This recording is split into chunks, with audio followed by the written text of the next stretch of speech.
Okay. Hello, everyone. This is Dr. Garrett Smith, also known as the Nutrition Detective around these here YouTube parts, and we are back with another episode from Northern Idaho, where I'm up visiting Kelsey Kenny, and exciting things happened this last week. She made some prototypes. Now, again, I'm going to say it first. Don't email Julie about these things. We will tell you when they are ready. Don't email Julie about when they're going to be ready. But we are prototyping the liquid minerals. The reason why the liquid zinc has not come out again was because there was some issues with it. If you want to call it clumping or aggregating, it was blocking up the dropper for some people, and some people had issues with clearing the dropper. So we decided that we needed to reformulate it, and we have been working on that. And getting a liquid formulator has been challenging, and getting the things that they're satisfied with and we're satisfied with, mainly us being satisfied with it, have been tough. But I have tested, again, don't email Julie. I have tested Kelsey made a liquid keystone minerals with the zinc niacinate. And that is, it actually, I mean, it's got some non-GMO xylitol in it, and it really tastes good. So pretty excited. And we got liquid, both keystone minerals liquids. We made liquid selenium, liquid molybdenum, all very exciting. I've tried them all, and they all seem to be very nice, and they're not having the issues that we had before. So that is an update. Then we have the seminar. My hair and blood testing analysis seminar is coming up this the first weekend of November. So remember, if you want, if you're interested in that, then go check out what is the website? I don't remember the website. Sarah, if you're listening, can you post the seminar website to our chat? And then we'll get on that if you're interested. And then we have some testimonials, some exciting testimonials today. So let's get into those first, and then we'll do the subscriber chat, and we'll go through the questions. Again, super chats get priority. Otherwise, I just go up to the top and I start down the questions as they are posted in order. It's kind of first come, first serve. So let's get into those testimonials. Okay, so Joe, let me send you the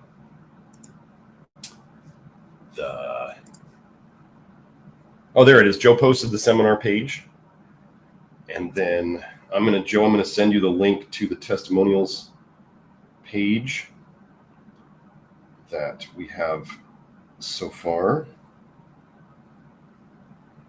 so Joe can post that. If you guys want to look at the testimonial page as I read it, that will be there for you.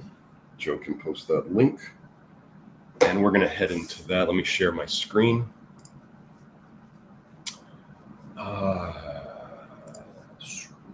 There we go. I'm not on my normal computer, so don't have my normal camera or my mic or all that fun stuff. So here we go. Okay. First testimonial. At the beginning of this year, my 87-year-old dad, who was in decent shape as he's still mowing his own lawn and driving, was talking to his children about how he's outlived both his parents and that it was time for him to go. In April, I visited him and helped him make some simple, easy changes in his diet from some Love Your Liver program principles. I knew I had to take things slow for him and that he was stubborn, so we incorporated just a few easy and basic diet improvements. Now, I just want to point out something that she's going to reiterate this later, but you don't have to help somebody. You don't have to do the entire program. The more changes you make in the directions that we do, in general, the more things are going to improve. However, if you're dealing with somebody who is stubborn, or they're just not willing to give up certain things, but they will do other things, well, you're going to see that positive things can happen. Like, I have a challenge on Twitter, a 1-month challenge, and you guys could do this with some of your, friends or loved ones, but it's for people who are in a lot of pain. For 1 month, have them, so no vitamin D supplements, no vitamin A supplements, no nightshades, and plenty of topical magnesium, especially on the areas of pain, preferably topical magnesium, like maybe twice a day even, especially the lotion if you can get it from us, and they tolerate that well. Those things in 1 month could drastically improve their pain. And then if you get to the end of the month, and I tell people this, I truthfully tell people this, that if they get to the end of the month and they doubt that they're in less pain, because some people, if they're not perfect, they don't really say they've improved. You guys have probably all met these types of people. You may be one, but if they're not 100% improved, then they're still bad. Well, what I do for these folks is I tell them, go out at the end of the month and eat nightshades every meal, like lots of nightshades at every sitting, breakfast, lunch, dinner.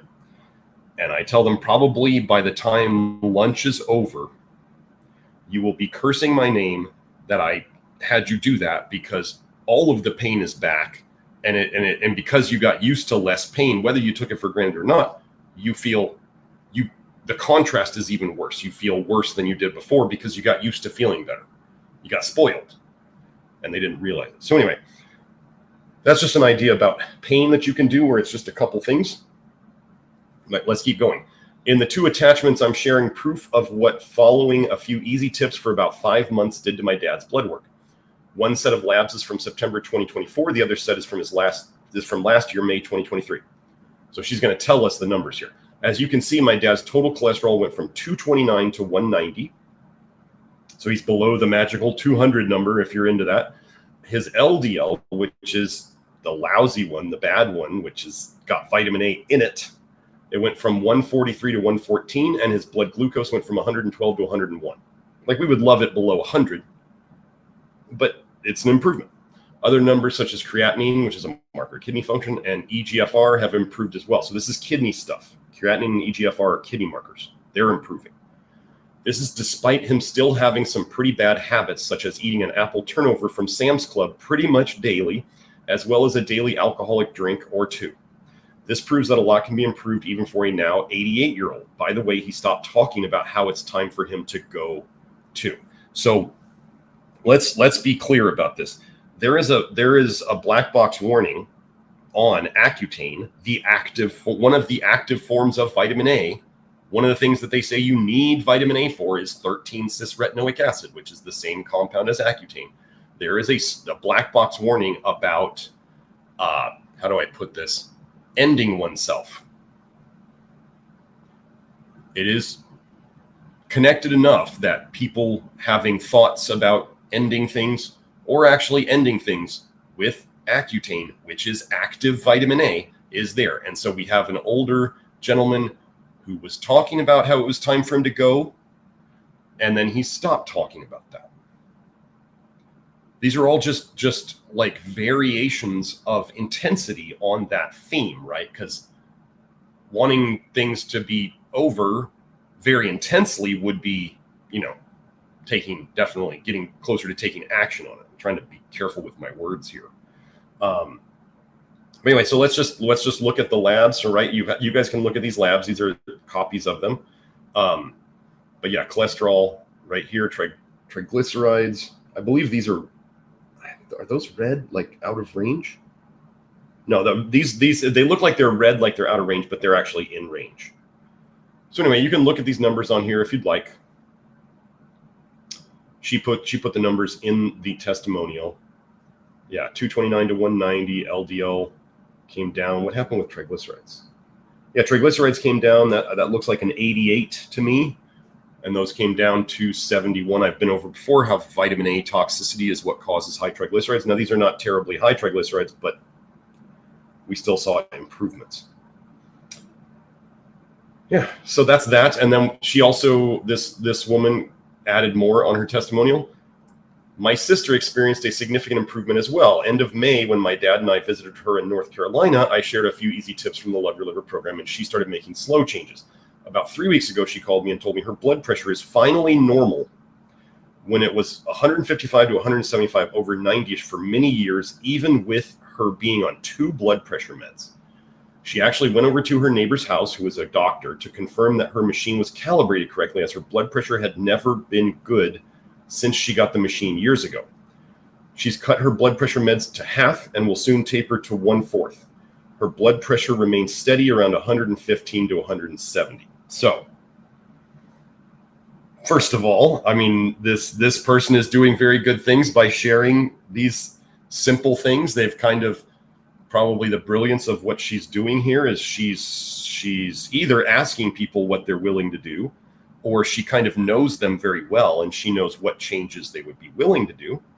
And then we are seeing improvements in cholesterol, triglycerides, blood sugar, blood pressure. We are moving people, off of their medications because they are normalizing their numbers. So you don't have to do, you don't have to do the whole thing. This demonstrates how small changes can really help. The more changes you do and the more consistent you are with them, the sooner you'll get results. And the less likely they are to come back if and when you cheat or slip off, or however you want to say it. Okay? So let's keep going. Here we go. So testimonial 2. So thankful I stumbled upon the nutrition detective, Dr. Garrett Smith, in the Love Your Liver program. I had hypothyroidism when I started this program, which I had developed after going keto and incorporating fasting approximately 8 years ago.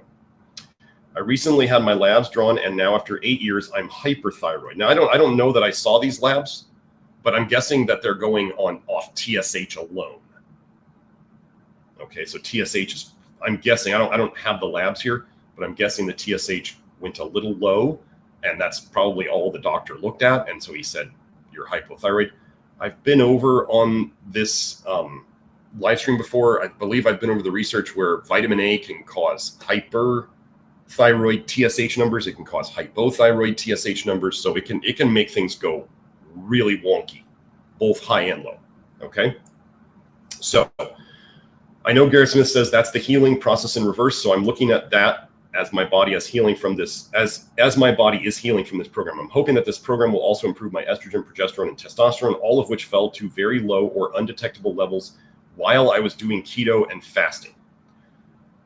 I no longer have migraines, knock on wood, right? I almost didn't type that because I didn't want to jinx it, and my sleep has improved. Okay, so let me just hit on this real quick, because of course the haters, you guys all know the haters out there are going to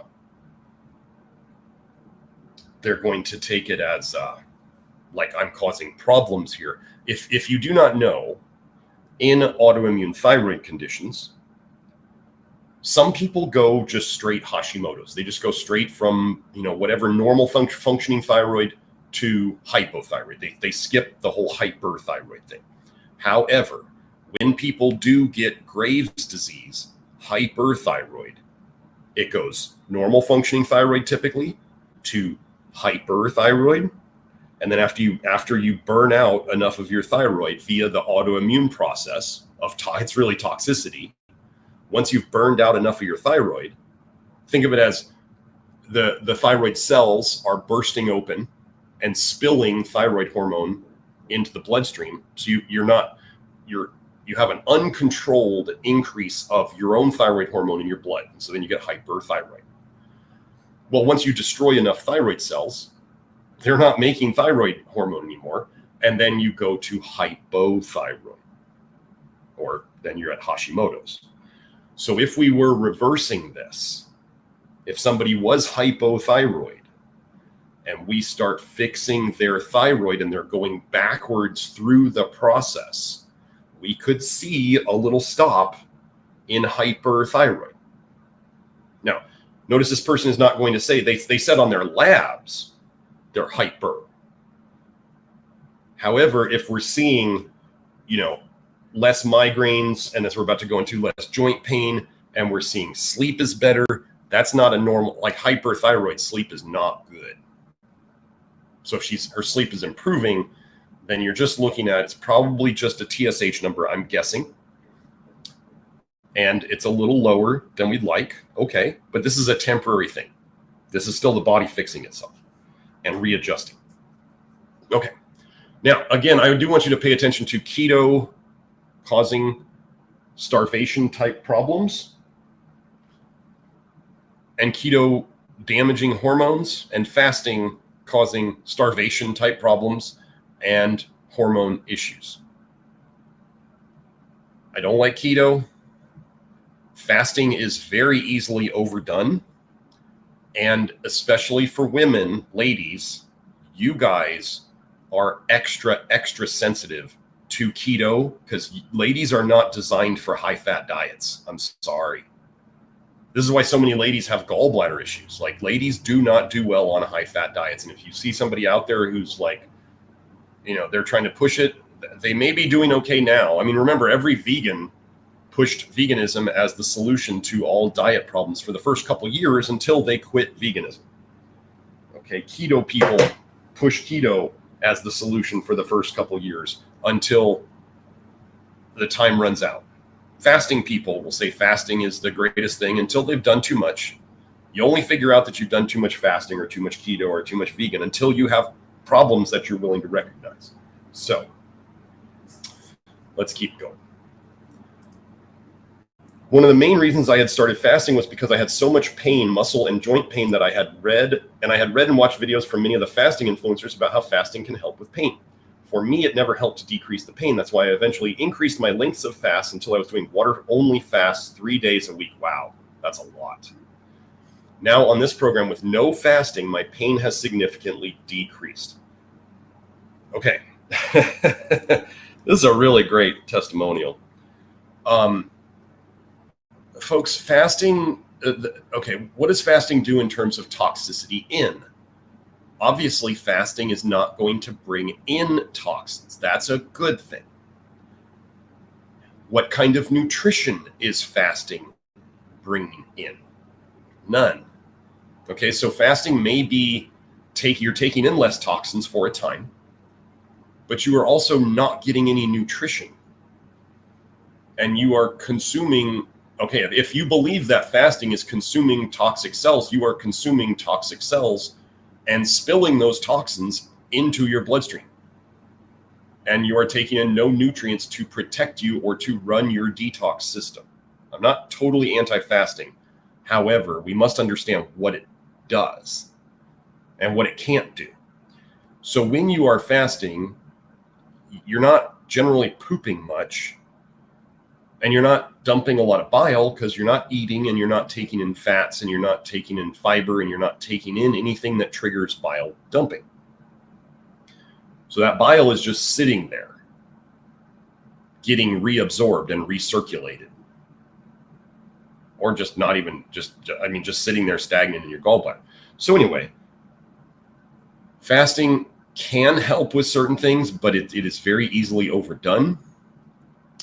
And as you see here, no fasting, less joint pain. Before, when she was doing 3 days a week of water-only fasting, the pain wasn't improving. So I'm not totally anti-fasting. It just has to be very judiciously used. Somebody got suspended on Twitter the other day, apparently, or a couple weeks ago, because they recommended dry fasting to somebody for a week.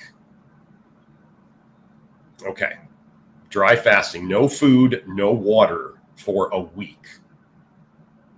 I believe Twitter took it down because they considered it either egregious medical misinformation, or they perceived that this person was trying to tell this person to sort of indirectly end themselves. Because, they say in survival situations, right, you can go 3 days without water. But why do people in survival situations, as the dry fasters say, why don't they magically just switch into fat burning and make their own water and not die? It's pretty wild. So I'm still learning what works for me and what doesn't, and working on listening to my body and tweaking things as I need to. I'm discovering for myself that what worked a month ago may not work now. Case in point, beans were working and now they're not. There are many knowledgeable and helpful members in this group, and I am thankful for all of the advice, recipes, and experiences they share here. Yes, Love Your Liver Network is a very helpful place. And she made a very good point here. Beans were going good, and then they weren't. That's okay, folks. Like, let me do one other thing here. I need to address this for everybody out there. Let's say you have blood sugar problems, or you have an issue with easy weight gain, and you come to the program. The very important thing for you to know when you come to this program, if you have blood sugar problems, is that just because you're doing the program doesn't mean you're fixed. Okay, you're on your way, but you're not fixed. And what I mean by that is sometimes, like when, let's say all muscle meat carnivores or nose to tail carnivores, they come into the program and they start shoving down a ton of fiber or a ton of carbs or both. And they're like, I don't feel good. Well, you got to walk before you run. You're feeding your gut biome, what's left of it, different things. And you may have to, walk before you run. So they might do like all muscle meat carnivores might start out doing what they've already been doing because they painted themselves into a dietary corner where oftentimes they'll be like, but I only tolerate meat. Like that's all I can eat now. Well, if you're going to start introducing fiber, let's say, and fiber and carbs are too much, a lot of recovering carnivores do pretty well on either sun fiber or psyllium fiber, as opposed to like high carb fiber foods that we use like oats or barley or beans or whatever. And then people with blood sugar problems, just because you're coming into the program, it doesn't mean that you necessarily get to go and stuff your face with tons of carbs and not have it negatively affect your blood sugar. You're not fixed yet. So if you have issues with a lot of carbs or, bananas or apples or whatever, you've got to just go slower. Just being on a low vitamin A diet doesn't fix everything in a day. So just keep that in mind. Like these labs, 5 months, 3 months, like these are months long things. And these are just a couple of small changes. Just because you go on a low vitamin A diet doesn't mean all of a sudden your carb tolerance has massively shifted. And just on that note, this program, the thing that newer people to the program are forgetting, and sometimes even people who are in this a long time forget, is this takes time. The biggest thing that people don't want to do is take the time that it needs to fix the problems. We have never, ever promised quick fixes. We use the term marathon, not a sprint. This is not you get on a low vitamin A diet and a month later, everything is gone forever. This is, if you haven't watched my video on this channel of the timeline of vitamin A detox, where I did it with Grant, you should go watch it. We talk about 2 years, and then I think now both of Grant and I will be talking about 3 years for most people. This is not a quick fix. Can you see improvements like you're seeing with these testimonials? Can you see improvements the whole way, like all along the way? Yes. Could you have some very quick improvements? Sure. The biggest issue you've had the longest is probably going to be the last thing to go away, but that might be the thing you want to go away the fastest. However, it's probably going to be the last thing that goes away. You may see improvements in it, decreases in the symptoms, intensity or severity or frequency, and those are all good signs. We just must have patience. This is very important. So let's go into the third testimonial. I've just discovered that for me, there's a connection between leg cramps and bile dumps. Yes. I sometimes get leg cramps in the middle of the night or in the morning, even though I take a ton of potassium every day. I also wake up much earlier than I want to, often around 4 a.m. or 5 a.m. I'm unable to go back to sleep after this happens, even though I haven't had enough sleep. Today, I woke up at 4 a.m. At 5:30 a.m., it dawned on me to take some charcoal. So I took 3 capsules of charcoal and a half glass of water. I fell asleep about 30 or 40 minutes later, which is a miracle for me. I still had to work really hard on falling back to sleep, but finally it worked. I'll talk about charcoal and wake-ups in a second. What I noticed was that I didn't get any leg cramps after I had taken the charcoal or when I woke up later, which is unusual for me. The only other time I get leg cramps is when I go snow skiing. Maybe the extreme physical exertion of skiing, I'm not a good skier, triggers a bile dump. Yeah. Which then causes leg cramps. As you can imagine, getting leg cramps while traveling at speed down a ski slope is not a good thing. Up until now, I've been treating leg cramps on an ad hoc basis, as needed basis, using an Australian mouth spray called Cramps, which is basically just vinegar along with microscopic quantities of magnesium, sodium, potassium, and calcium. I've read articles on skiing websites that say you can fix cramps by drinking pickle juice or eating mustard. I wonder if the magic ingredient is something sour like vinegar, pickle juice, or mustard, rather than the minerals added to cramp fix. Maybe I should consume lots of charcoal right before I go skiing next time. I wonder what the connection is between a sour taste and bile dumping is, or maybe there is no connection, but the sour taste fixes the leg cramps in some other way. If you're wondering why I don't just take more magnesium, I found that magnesium makes my leg cramping much worse. Okay, we'll go over this too. Potassium helps, but magnesium doesn't at this stage. I'll have to keep some charcoal capsules next to the bed.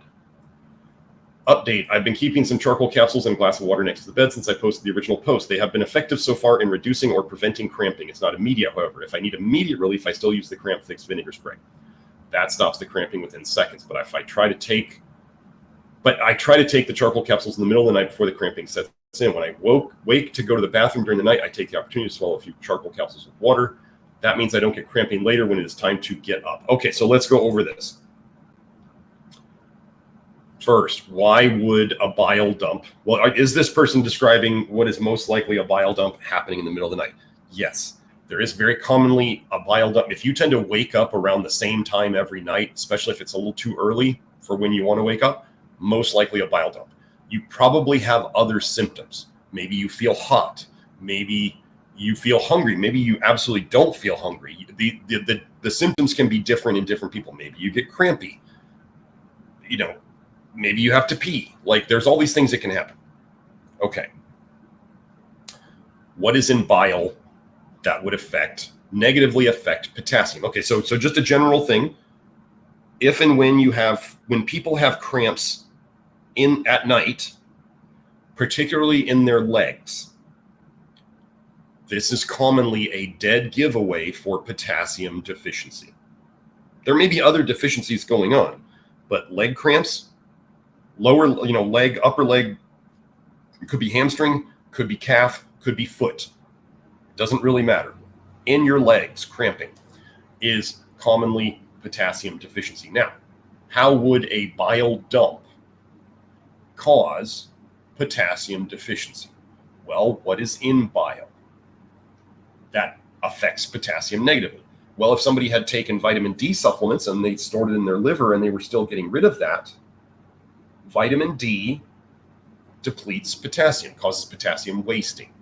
So old vitamin D supplements stored in your body fat or your liver could cause this. Next, copper depletes potassium. Copper is in bile. Your body tries to get rid of copper by putting it into the bile. And if you dump bile and you reabsorb it into the system, then you've got more copper in your blood depleting potassium. The last thing is vitamin A. I actually had a theory today. So vitamin A blocks potassium channels so that potassium doesn't move back into the cell. So if doctors were to do a potassium blood test on you, they might say your potassium is just fine. And then you're sitting there with what you might be thinking, well, I have all these potassium deficiency symptoms, but my blood potassium is fine. It's about where the potassium is and where it's going. And if you're blocking potassium channels with vitamin A toxicity, the potassium doesn't get back into the cell where it needs to be, and it stays outside of the cell, which is not where we really want it. We want it to get back in. And so then you could look fine on your potassium levels, but you could have potassium deficiency symptoms because it's not in the cell where it should be. And how do we get rid of vitamin A? In the bile. So if you have a bile dump and you dump bile and you get vitamin A, copper, old vitamin D supplements leaking into your bloodstream. It can then cause the symptoms of potassium deficiency. So what can we do to work on this? Well, you could obviously take some potassium. Yes, that's short term. Long term, we work on the toxicity problems. And so we get rid of the toxicity. So then if and when you have a bile dump, hopefully you don't wake up. That's the plan. And then also you don't get potassium deficiency symptoms. Okay, now let's talk about charcoal. Dosing charcoal at night to help with bile dump symptoms. I think I went over this just this week with somebody. And it's a very good thing to understand. So there are mainly 3 approaches. If you know you have a bile dump pattern in the middle of the night, here is what you can do. There are 3 things that you can do, 3 approaches that you can take. And they range from most convenient to least convenient. And they also range from least likely to work to most likely to work.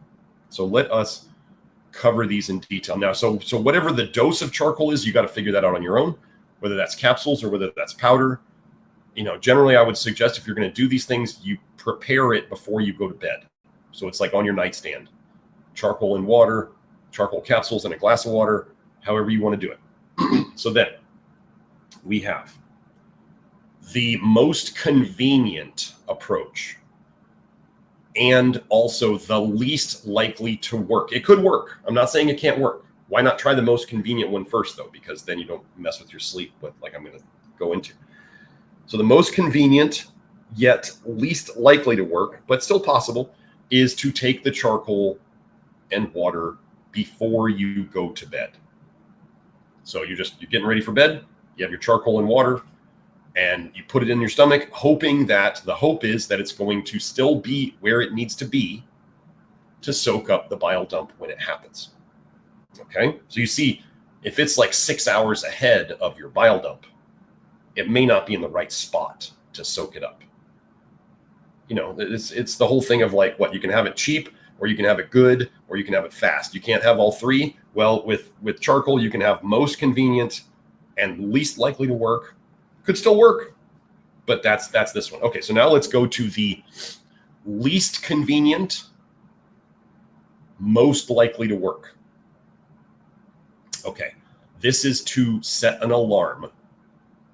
If you know that you wake up like this person, 4 a.m. or 5 a.m., and you want to really nail this bile dump with the charcoal, you would set an alarm for a half hour before you typically wake up. And so the alarm goes off, you chug down your charcoal and water that's sitting on your nightstand, and you just go right back to sleep.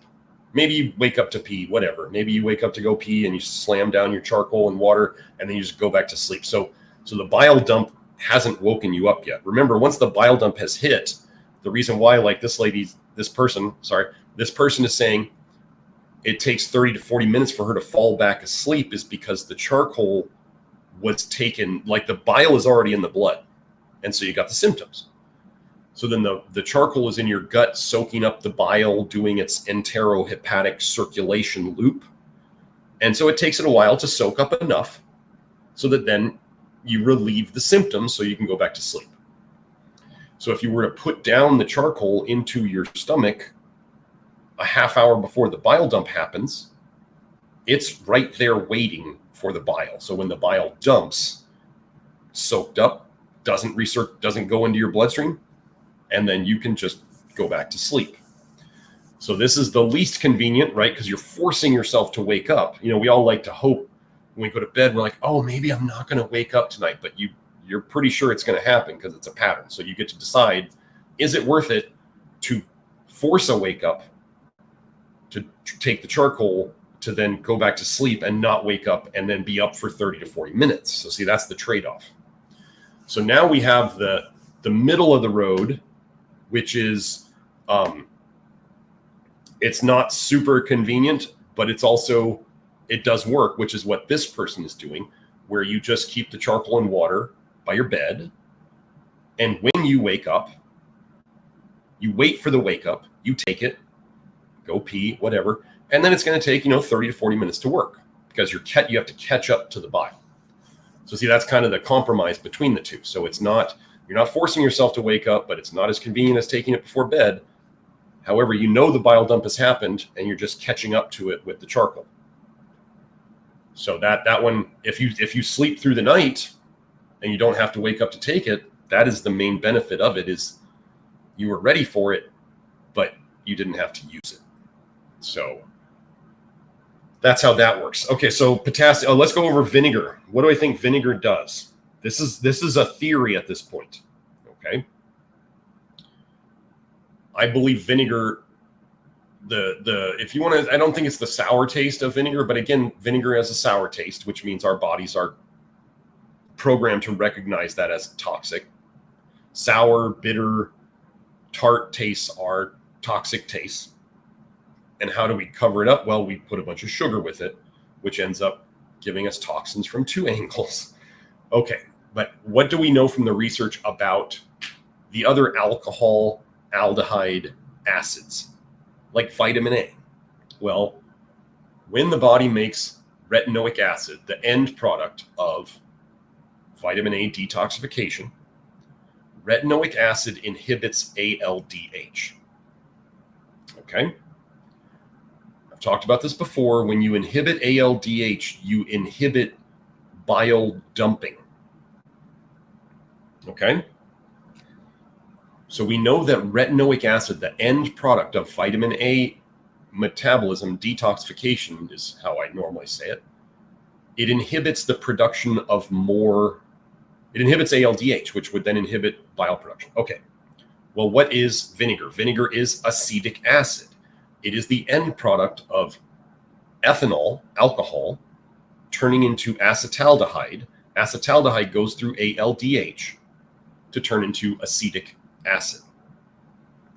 It's the exact same detox process as vitamin A. Now, I do not have any research on this. However, it makes sense to me that the negative feedback loop of if you make acetic acid, if you were making too much acetic acid, there's a decent bit of research talking about vinegars and acetic acid and acetate not being good for people. And a common thing on the Love Your Liver program, as people go in it longer, they want vinegar tastes less and less. They crave all these, a lot of the sauces that we use are all just vinegar, pickles and mustards and all this stuff. So what if acetic acid, like retinoic acid, that goes through the exact same detox process, were to inhibit ALDH, which then inhibits bile production and bile dumping, and then that helped relieve the cramps, because the cramps at their core were related to bile dumping. And so you just inhibited that process. And could this be why drinking pickle juice helps with cramps? Sure, why not? So that's the theory on that.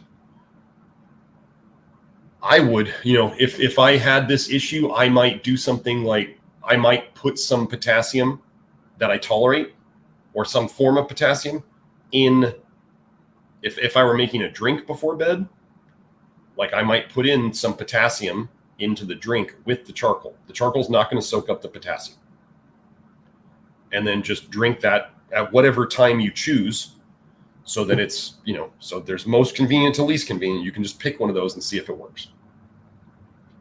I'm not totally anti the vinegar. I mean, the vinegar is, it's kind of like the episode on vitamin C that we talked about, where you can purposely shut down bile dumping. Does vinegar do that? Possibly a little bit. So yeah, totally up to you. And when you were talking about skiing causing cramping, I mean, first of all, it can simply be a lot of us, if your muscles are not used to doing a certain position, they tend to cramp. This is normal. But if you're not very good at skiing, so then you have a lot of, let's say, stress of not being good at something. So it's more stress, like as we get better at things, we become more relaxed. So if you're not good at something, it tends to be more stressful. There's also the stress of the weather. If it's cold, there's the stress of physical activity that you're not used to, right? Because most of us don't go skiing regularly. So it's hard to be conditioned for that. And so then cramping would be more typical in that situation. So yeah, you could take charcoal before you go and do that. You could also kind of preload on some potassium. Now, when people, as she said here, the magnesium didn't help. That's okay, folks. Cramping. I remember being I've talked about this before. I remember working in a supplement store and hearing, all the health expert customers come in and say, well, this fixes this, this fixes this. And I just listened, nodded. I didn't know that much. I was what at the time? I think I was like 20. I was in a degree, I was getting my physiology degree and a minor in nutrition. So I knew a couple things, and I was into bodybuilding and stuff, but I knew a bit. But what I hear is, person A would come in and say, oh, if you're cramping, that's a magnesium deficiency. And person B would say, oh, if you're cramping, that's a potassium deficiency. And person C would say, oh, if you're cramping, it's a calcium deficiency. And then person D would say, oh, if you're cramping, it's a sodium deficiency. And so I just kind of went, okay, cramping is a mineral deficiency of some sort. Okay. And I started, this is like the way I thought about it. I was like, some people, that what people will say works is what worked for them. This is the biggest thing that most people, even practitioners, don't get is, let's say a practitioner fixes their problem with something, and then they think everybody needs the same solution. You can have a symptom that is the same, but it can have different causes, right? It's like the most common side effect of medications is dry mouth. The most common side effect of pharmaceutical medications is a dry mouth. So there are all these different medications with all these different mechanisms, and the most common side effect of all of them is a dry mouth. So you can have multiple different things that cause the same symptom. Okay. On that note, magnesium, if you don't tolerate magnesium very well, first of all, it could be the type of magnesium, it could be what the magnesium is bound to, but the most common thing I see with people who don't tolerate magnesium is it is some sort of, it's related to a potassium deficiency. Okay, so this person, they have a potassium deficiency. We know this.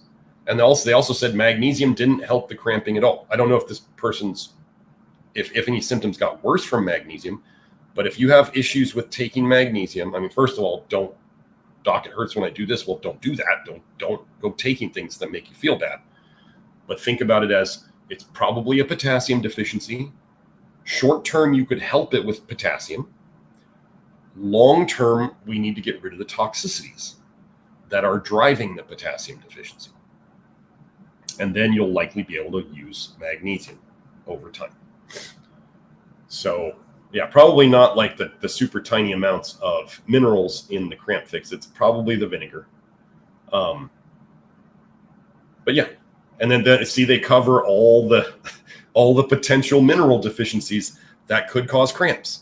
So just know, if you're having cramps, you could experiment with any of these. I'm going to say calcium is probably the least likely thing that's going to work, but it could be sodium, it could be potassium, it could be magnesium. Leave calcium till the end, but it probably one of those will work. The big giveaway for if it's potassium is typically nighttime leg cramps. That's the big giveaway. So let's see. We got all the testimonials. So let me go back to Joe. You can take that down. I'm going to go into, let me find the super chats. See what you sent me, Joe.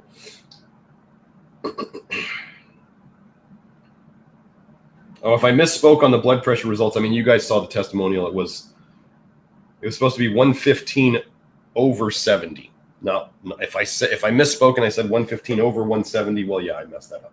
But yeah, we know that. I mean, 115 over 170, that doesn't happen, and that person would probably be dead.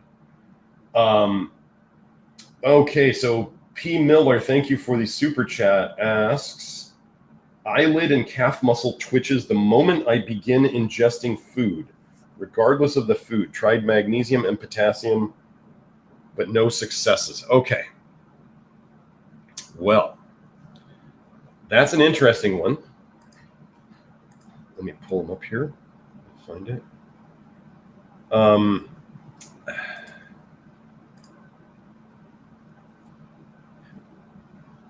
Is this a new? Well, it depends on if this is a new symptom or not. But I would guess that. P. Miller, have you tried taking any charcoal with your food? It sounds like there's some sort of bile dumping going on. And imagine me saying that, right? It's kind of my thing. But I'm guessing that what's going on is, you're eating, it's triggering a bile dump, and some is going back into your system, and we're seeing these symptoms. So I would say on that, let me look down here. Yeah, I would, if you're still here, I would try taking some charcoal, or even, if you do really well with soluble fiber, if that helps, I would just try maybe some charcoal and some potassium with the meal, and just keep at it, especially watching your vitamin A and copper intake, making sure you're not on, vitamin D and those things. So the issue is eating the same thing every day. Hold on. That's awesome. That's a different super chat. Yeah, P. Miller, with this, I would say it's probably just time. And I would try, charcoal with your food, or even right after you eat. You could have the charcoal while you're eating, or you could have it like right when you're done, because obviously the food has to go in there and trigger the bile dump, and then you can kind of throw down the charcoal after it to keep it moving. And remember, if the charcoal constipates you, then you might need to do some magnesium, oral magnesium with it, whether that's oxide or hydroxide or citrate or malate or whatever gets along with your guts, just to keep the bowels moving so you can take the charcoal to soak up the bile. If you do well with fibers, like more isolated fibers, psyllium or apple pectin or sun fiber or other things to soak up the bile, and they don't trigger too much of an extra bile dump for you, then you could use those too. But I think I would just work on more binders to soak it up. And charcoal would be the go-to. And then you can try adding some magnesium and potassium to it. That's what I got. Okay, Austin asks, concerns with low calcium intake while doing the Love Your Liver program. We are told a lot about calcium intake, right? Because, you have to realize, if you go and look at the RDA for calcium, there is no way in heck that you can get the RDA of calcium without dairy. It's pretty much been designed that way. You eat dairy or you don't get the RDA of calcium. Well, who was in charge of popularizing dairy as a health food? Well, that would be the Rockefellers. Who's in charge of most of the nutrition science that we all think is, we've all been duped into thinking is the real thing? The Rockefellers. Remember that vitamin A and vitamin D came about because the Rockefellers were trying to figure out how to create a health fad, a health food out of milk. They were trying to figure out what is in milk the most, and how can we prove that this is necessary for health so we can sell more milk. Well, what does milk have a lot of that other foods don't have? Vitamin A, vitamin D, and calcium. So funny how we have these RDAs of these calcifying agents from a species that is not our own, that we supposedly have to suckle from another species to get enough nutrients for us to function. Have we been seeing, we have people out there, setting personal bests in exercise and, doing all sorts of great things physically. I would have to say that if there was a calcium deposit or calcium deficiency that was causing problems, we'd be seeing it like their exercise. Obviously, you need calcium to contract muscles. You need calcium to build bones so the muscles can tug on them to move us around. I have a hard time believing that we are super deficient in calcium. And then I always bring back, how do the cows get all this calcium? Right? They're eating grass or grains. So if cows can build these giant skeletons with plant calcium, how in the world can humans not do the same? The other assumption is that we are not able, things in the body that I think we maybe underestimate our ability to recycle and reuse. Calcium's one of them, right? So if you have an osteoclast, C is like cutting calcium. Osteoclast cuts calcium, so it cuts out old bone cells. If it's cutting out an old bone cell and basically just breaking it up, digesting it, destroying it, however you want to say it, there's going to be calcium coming out of that. Why is the assumption that we cannot simply have the body grab that calcium again and use it again? It's very much the same thing with iodine. Your body, your liver chops up a thyroid hormone. T3 means 3 iodines on it. T4 means 4 iodines on it, which is kind of funny because supposedly the more active thyroid hormone has 1 less iodine on it. Isn't that kind of weird? Wouldn't you think the more active thyroid hormone would have 1 more iodine on it rather than 1 less? Anyway, so you chop up the thyroid hormone and you have 3 iodines floating around or 4 iodines floating around. And why can the body not just grab those and use them again and not have to get them from the diet? Why do we assume that we have to have these things coming in more than maybe we need? I think humans are extremely efficient with some of these things, especially the things that can be damaging to us in excess. Calcium, iodine, iron. Like, I think we recycle these things quite well. But of course, that doesn't sell milk or cheese or yogurt. They need us to think that we constantly need supplies of these things coming in. But have I seen any evidence of, I can tell you when adults come in to do their hair tests, they have high calcium on hair tests, almost like 80 to 90% of the time, they have high calcium. Where is that calcium coming from if it's not from their diet? Well, it's coming out of their bones. High calcium in an adult is either from taking things that are raising calcium in the blood, vitamin A, vitamin D, calcium supplements, copper toxicity. And then we know, like as an example, vitamin A and vitamin D eat away at bone. Vitamin D does not build bone. I have studies in men showing 4,000 units a day over 4 years or something like that decrease their bone density. Vitamin D is not building bone. Vitamin D will raise the calcium in your blood. And if you don't have the calcium coming in from your diet to raise the calcium in your blood, it will pull it out of your bone. Vitamin A has been shown over 3,000 units a day to pull calcium out of your bone, to cause more osteoporosis. So, yeah, it's I'm not concerned about a calcium intake on this. And how did humans live before they had cow milk? Like before we domesticated the cow, and you have to realize in the past, like people were not slugging down.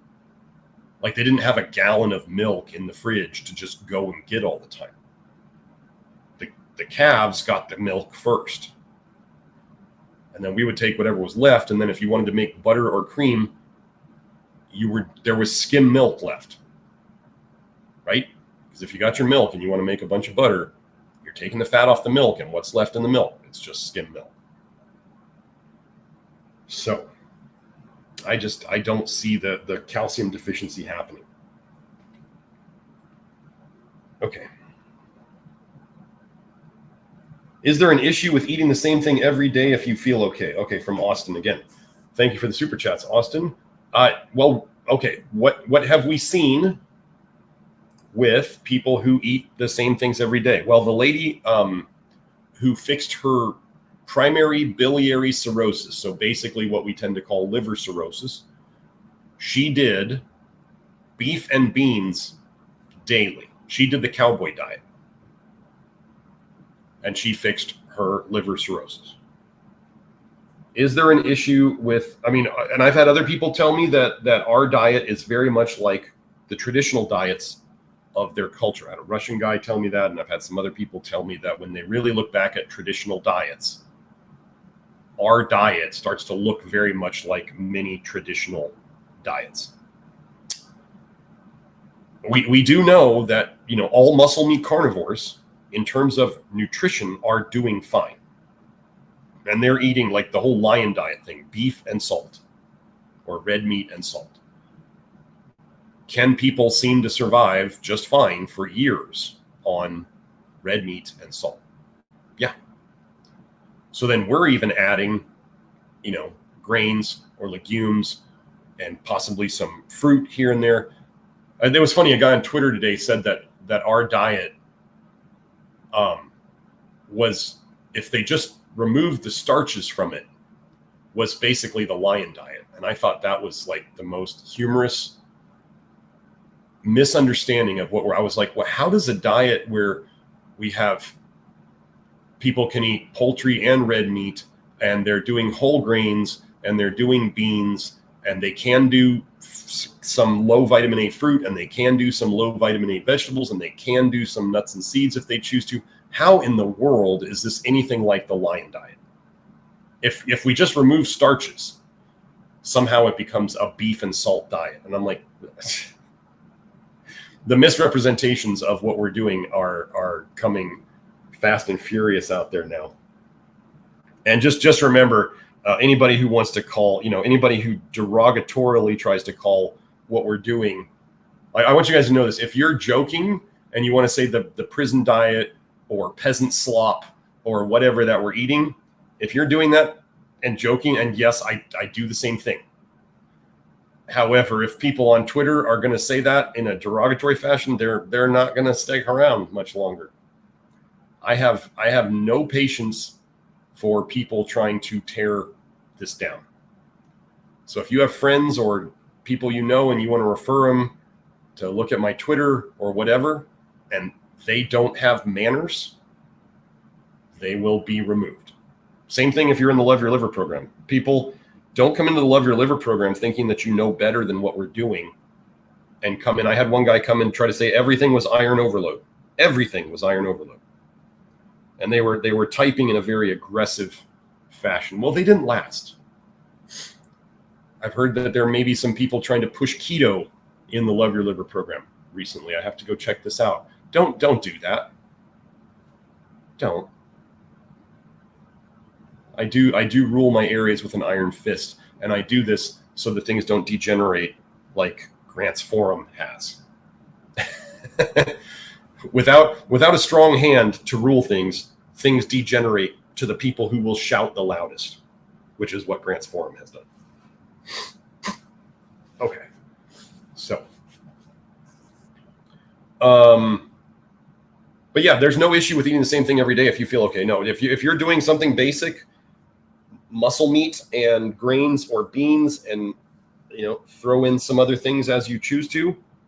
Like I said, we have a lot of recovering all muscle meat carnivores who just do beef and psyllium for a while until they're able to add more things.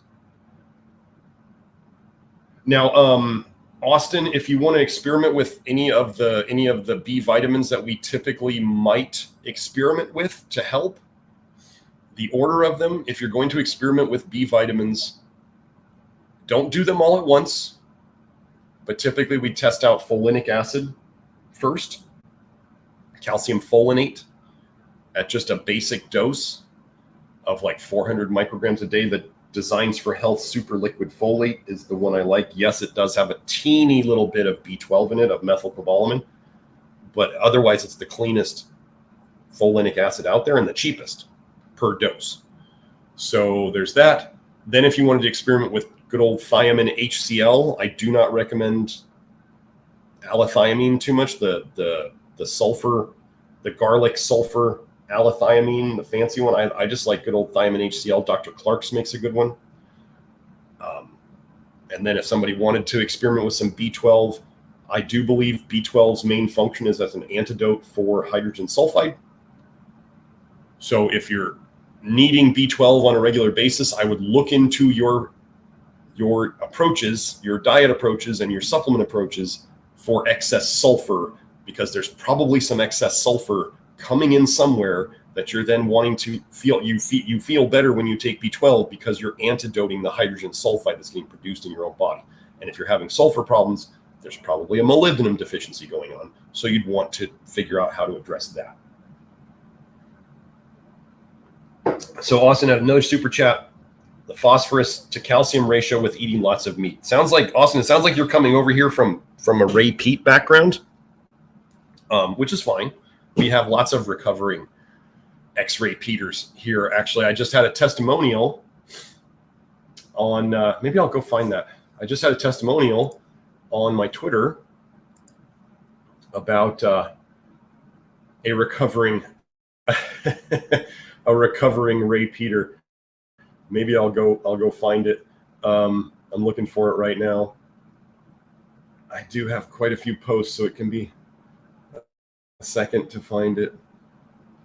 But yeah, I'm not too worried about calcium to phosphorus ratio. I can tell you that as we're going to be teaching in the hair test and blood test seminar, is that phosphorus on the hair test is controlled by, we can raise phosphorus on a hair test by taking zinc.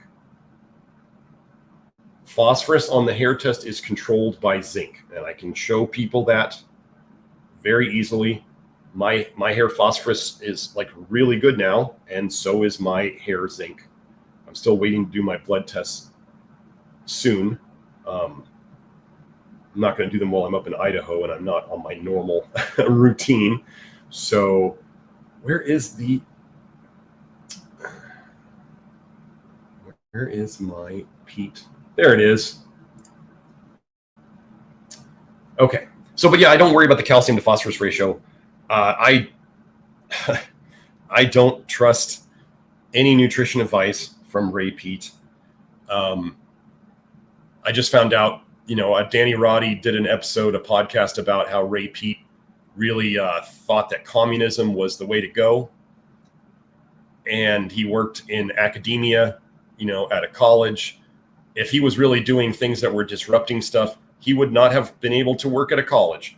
Anybody you see who is trying to supposedly disrupting things and is still working in academia in a college, they aren't disrupting anything. They are purposely there sending you bad information. Yeah, I don't worry about the calcium to phosphorus ratio with eating a lot of meat. I just don't. So let me share this. We'll go over another Ray Peter, recovering Ray Peter. Okay. So Joe, if you want to share this. So let me show. So this is a screenshot of the DM that was sent to me. Hey, just reaching out to say thank you. I was a former Peter and really struggled with skin problems and weight gain. I started to implement some of your principles. So see, it's not all of them, some of them, about a year ago, reluctantly at first, and my health has done nothing but improve ever since. I eat mostly oats, rice, and lean beef now and take a few supplements from your website. Honestly, I'm still surprised it works so well. I haven't had any detox setbacks. I'm significantly leaner. I'm the strongest I've ever been, and my skin is perfect. You're doing great work. Thanks, Doc. So, if you can see, I was a Peter for a short bit, felt absolutely horrible, got quite a bit of weight gain, and eventually ditched it and am better for it. So in terms of calcium to phosphorus ratio, am I worried about that? I don't see problems with it. I don't see problems with what we're doing. So, Joe, you can turn that off now. Let's get back to, let me pull up the chat again. No, okay, let me answer this, Austin, about eating meat. Everybody needs to pay attention to this. Different people do better or worse on different amounts of meat and different types of meat. Okay, who was it? Hit the Books V on Twitter was just talking about how he's been trying to get his ferritin down, and he doesn't feel good when he eats red meat too often. And his best ferritin in the range I wanted in was when he was a vegan and eating no meat. He didn't feel good as a vegan, so he went off of it, and he's now doing a low vitamin A diet of his own making. And if he eats red meat too often, he doesn't feel good. So what is the advice there? Now, so here's the thing. He likes red meat. I mean, who doesn't like red meat? I don't know, maybe Ray Pete doesn't like red meat, but I like red meat, and I'm not a communist. But who doesn't like red meat? Red meat tastes good. It's the best. However, when I have people whose ferritin is very against coming down, and they don't feel good eating red meat, and let's say like V posted on his Twitter, his best ferritin was when he was a vegan or a vegetarian, I forget. Either way, very similar. Well, he may not do well with the amount of iron in red meat. Let's say, just as a theory, maybe he is extremely efficient at using the iron in red meat, like too efficient. So he eats red meat and he very quickly builds up iron in his system. He's just not very fast at getting rid of it, or maybe he's just very, very good at absorbing it. Your physiology doesn't care what your philosophy is. So his physiology may do the best on less meat, or definitely less iron-rich meat, like poultry would be, versus the meat that he would prefer to eat, which is red meat. So just know your job is to figure out the amount of meat that you do best with, which could be more or less, and the types of meat that you do best with, which could be red meat, it could be poultry, it could be some mix of the two. I still, I do well with a mix of red meat and poultry. I don't do just one or the other. So that's the important thing about, in terms of, I don't worry about the calcium and phosphorus to meat. I worry about how much meat are you eating? Does that seem like the right amount? Do you need more? Do you want to eat less? And do you feel better on red meat or poultry, or some mixture of the two? I had another woman, I had a couple that I had, couldn't seem to get their ferritin below 200 because she felt like her interpretation of my nutrition stuff was that, like, she wanted to eat red meat once a day, every day. And we could not budge her and her husband's ferritin lower, and they couldn't donate blood. Until finally I said, do you guys feel good eating red meat? Like, do you feel good when you eat it? She said, if I have it too often, I don't feel good. Just like V on Twitter said. So I said, okay, I'm giving you permission. Sometimes people need permission. I said, I'm giving you permission to figure out how often you should eat red meat to feel the best. And then the rest of the time you can eat, whether that's poultry or whatever, you can eat something else that is lower in iron. And she did that. And then finally we got her ferritin and her husband's both to come down. And it was simply, she likes red meat. It just doesn't agree with her. So that's a very important thing about all of this, is you may like something. I mean, the joke is crackheads like crack. That doesn't mean it's good for them. You can like something. Like, how many people out there love sugar? It's not helping them out, no matter what Ray Pete says. More sugar is not fixing anything other than a lack of calories.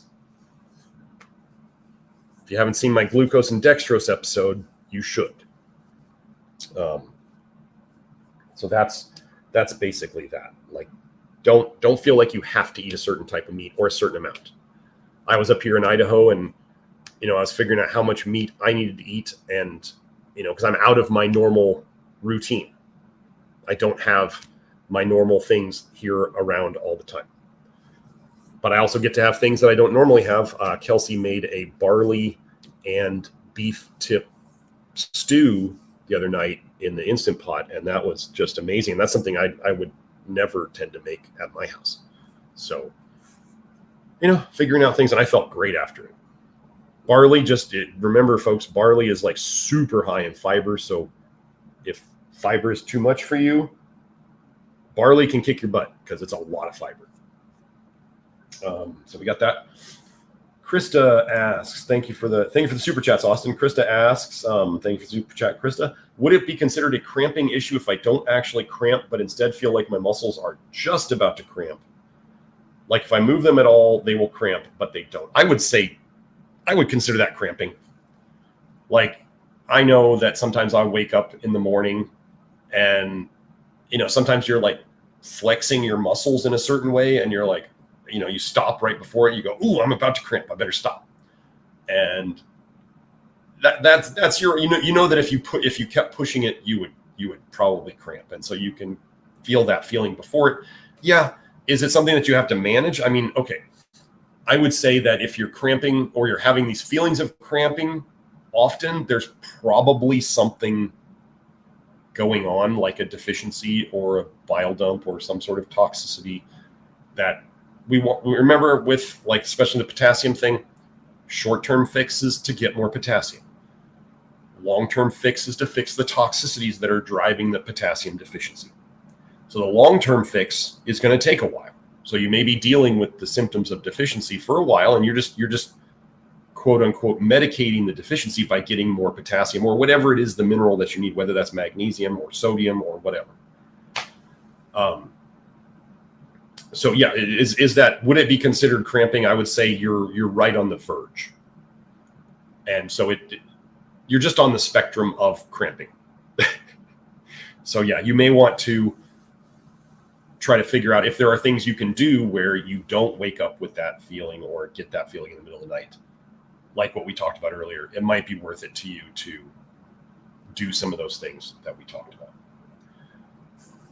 Okay, so Laura Lee commented, I believe this diet is very biblical, probably why it's so traditional for many. Actually, I did a whole article on the forum, on my Nutrition Restored research forum, about the foods of the Bible, and people will say, oh my gosh, but there was honey in there, and there was milk, and there was, I don't know if there was eggs, I don't remember, but still, people ate so little of those things. Like, they did not have just bottles of honey that they're like squeezing out all over things. They were not, I mean, people have no idea today how little of those things people ate back then.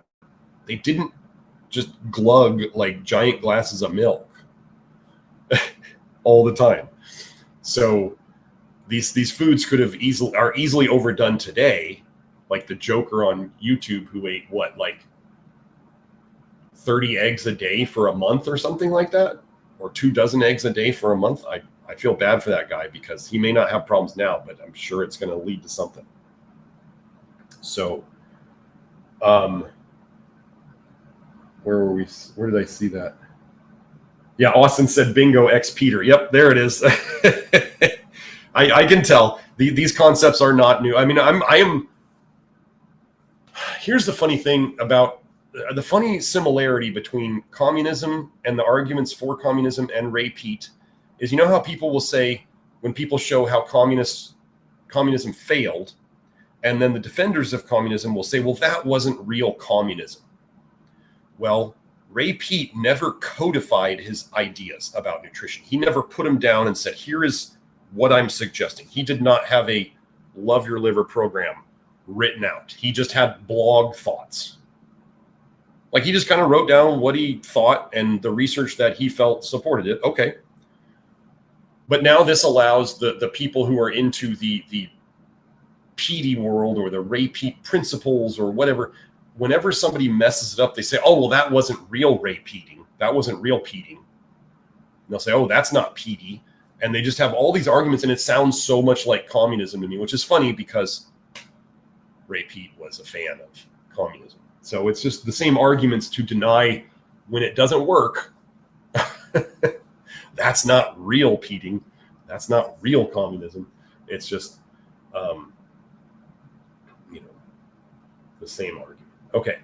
Okay, Jenna, I think this is the next one. Joe, yeah, there it is. Jenna asks, any advice to get off of coffee and caffeine? Okay. First, caffeine and coffee are, if you haven't seen, what's the guy's name? Oh, the guy who wrote Don't Eat Too Much, Mostly Plants. What's that guy's name? Anyway, he did a whole video. If you look up, what is it? Coffee. Let me go try to find it.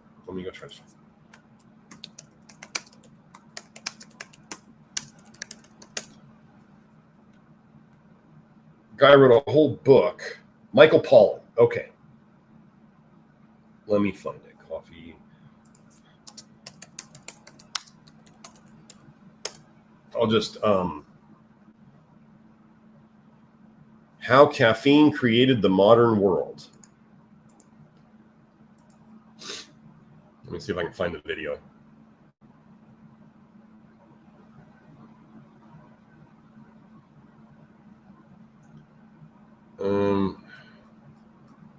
Anyway, it's here. I'll just put this link here. You guys could, if you want to find, there's a short video on, let me put this in the chat. But if you look up Michael Pollan and how caffeine changed the modern world or created the modern world, our modern world has been built completely upon the back of caffeine and coffee. So this is part of why it feels really weird and really difficult to function in society without coffee and caffeine, is because all of our society has been built around it. So that's it's by nature, it's like it's hard to function in the modern world without this drug that helped create what we call the modern world, especially in the West. So caffeine and coffee, Jenna, are often the last thing, the last big kind of addiction, or if you want to say no on the program, they're often the last thing that people get rid of along the way. And that's okay. If this pattern is there for a reason. It's super hard because society is designed around it. Now, if and when somebody was going to get off of it, now you have to know which type of person you are in terms of quitting things. Are you a cold turkey type person and you just do better saying, I'm done? Or like if you have lots of responsibilities and you know that like with something like coffee that you can wean off of it in a graduated manner and you will stick to it, then weaning off coffee is, I think, an easier way to go about to function in real life. Like if you have to, if I had to do consults or I have to write or whatever, quitting coffee cold turkey, when I was doing it before, quitting coffee cold turkey would ruin me for 2 days. I would become very agitatable, very irritable. I would have to take naps on a couple of days. It was rough. So what I'd rather do is wean and let my body get used to not having it so that I can then function along the way. And then what I do know is in my patterns, quitting coffee in the past, I know that on the first day I don't have caffeine, I have to take a nap. Like I just tell my kids, I'm going to be taking a nap this afternoon. Don't bother me. Because I don't normally take naps. Like people never see me take naps, except on the day I quit caffeine. So I would, and remember that when you quit things, folks, quitting anything, most times people do not succeed their first try, or they succeed, but somehow they slip back onto it. This is absolutely normal to quit things and not totally get it right the first time. The key thing is if and when you slip back onto it, is that you catch yourself slipping back onto it and you notice like, here's all the bad things about why I didn't want to do this. You'll usually notice your habit gets really bad really quick when you slip back onto it.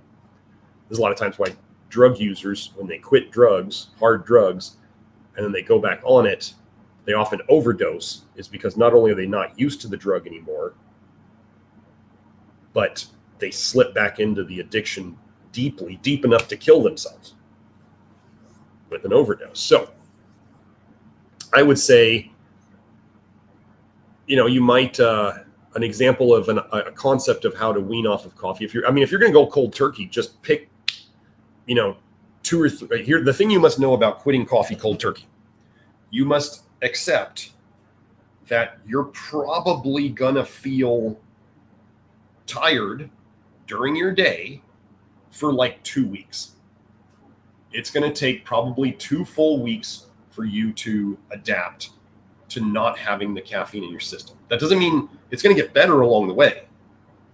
It's probably going to take you 2 full weeks to adapt. The first 2 days are probably going to be really rough. So I would carefully pick those 2 days so it doesn't interfere with your work life or your family life significantly. Just kind of throw those 2 days away. If you're going to go cold turkey, it's just going to be time. If you're going to wean, typically what I would do is I would cut down over weeks. So whatever amount of caffeine I was doing, maybe cut down by half the first week. So whatever amount of caffeine you were doing, or amount of coffee or whatever, cut it by half. And just, you're going to feel, maybe you may not feel anything from cutting it down in half. Maybe the first day you feel a little bit tired, but it's usually very quick to adapt. And then the next week you would cut that down by half. So you'd go like from your full dose to a half dose. And then the next week would be a quarter dose. And then, like, let's say if somebody was drinking coffee, a decent amount of coffee, at some point, once they've cut down enough, they might switch to green tea for a week. And so then you do the week of green tea. Now, I'm not arguing about, yes, of course, try to do it organic. Somebody's going to say, oh my gosh, there's fluoride in green tea. We are trying to wean off of coffee or caffeine here, and it's an easy caffeine option. Now, you could also wean with caffeine pills.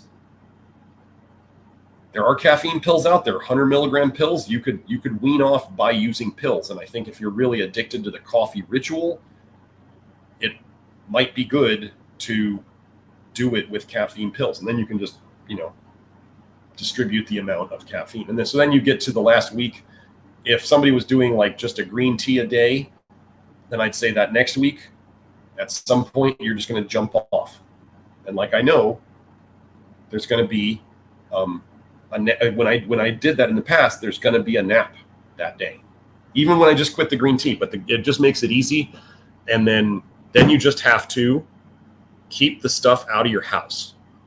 Like, you can't have it be like, oh, I'm kind of tired today, I'm just going to run to Starbucks. I'm just going to pull a coffee out of the freezer and make myself one. There may be times when you need it. Like I will tell people, even if I were to quit, when I quit coffee, I have nearly killed myself falling asleep behind the wheel of a car. So if I was driving home from, let's say, Phoenix late at night, I would actually time coffee in the evening. If I think I'm going to get home at like midnight, I will time coffee at like 6 p.m. because I know I have about a 6-hour window from a dose of caffeine, so that it's wearing off when I'm expecting to be home. Like I would much rather use coffee or caffeine strategically to potentially save my life, because I'm really, when I get tired at the end of the day, like there's not much that's going to keep me awake. I'm one of those people who is like, when it's bedtime, I start shutting down. That's the nature of it. I wake up early and I tend to go to bed fairly early. And if I'm going to stay up later than that, then I have to use, quote unquote, a drug to do that.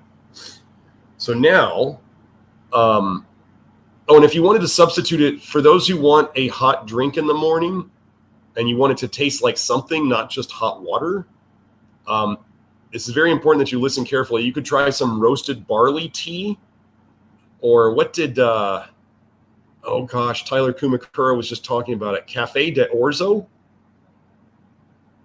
Café de Orzo is a barley coffee It's like a barley coffee substitute.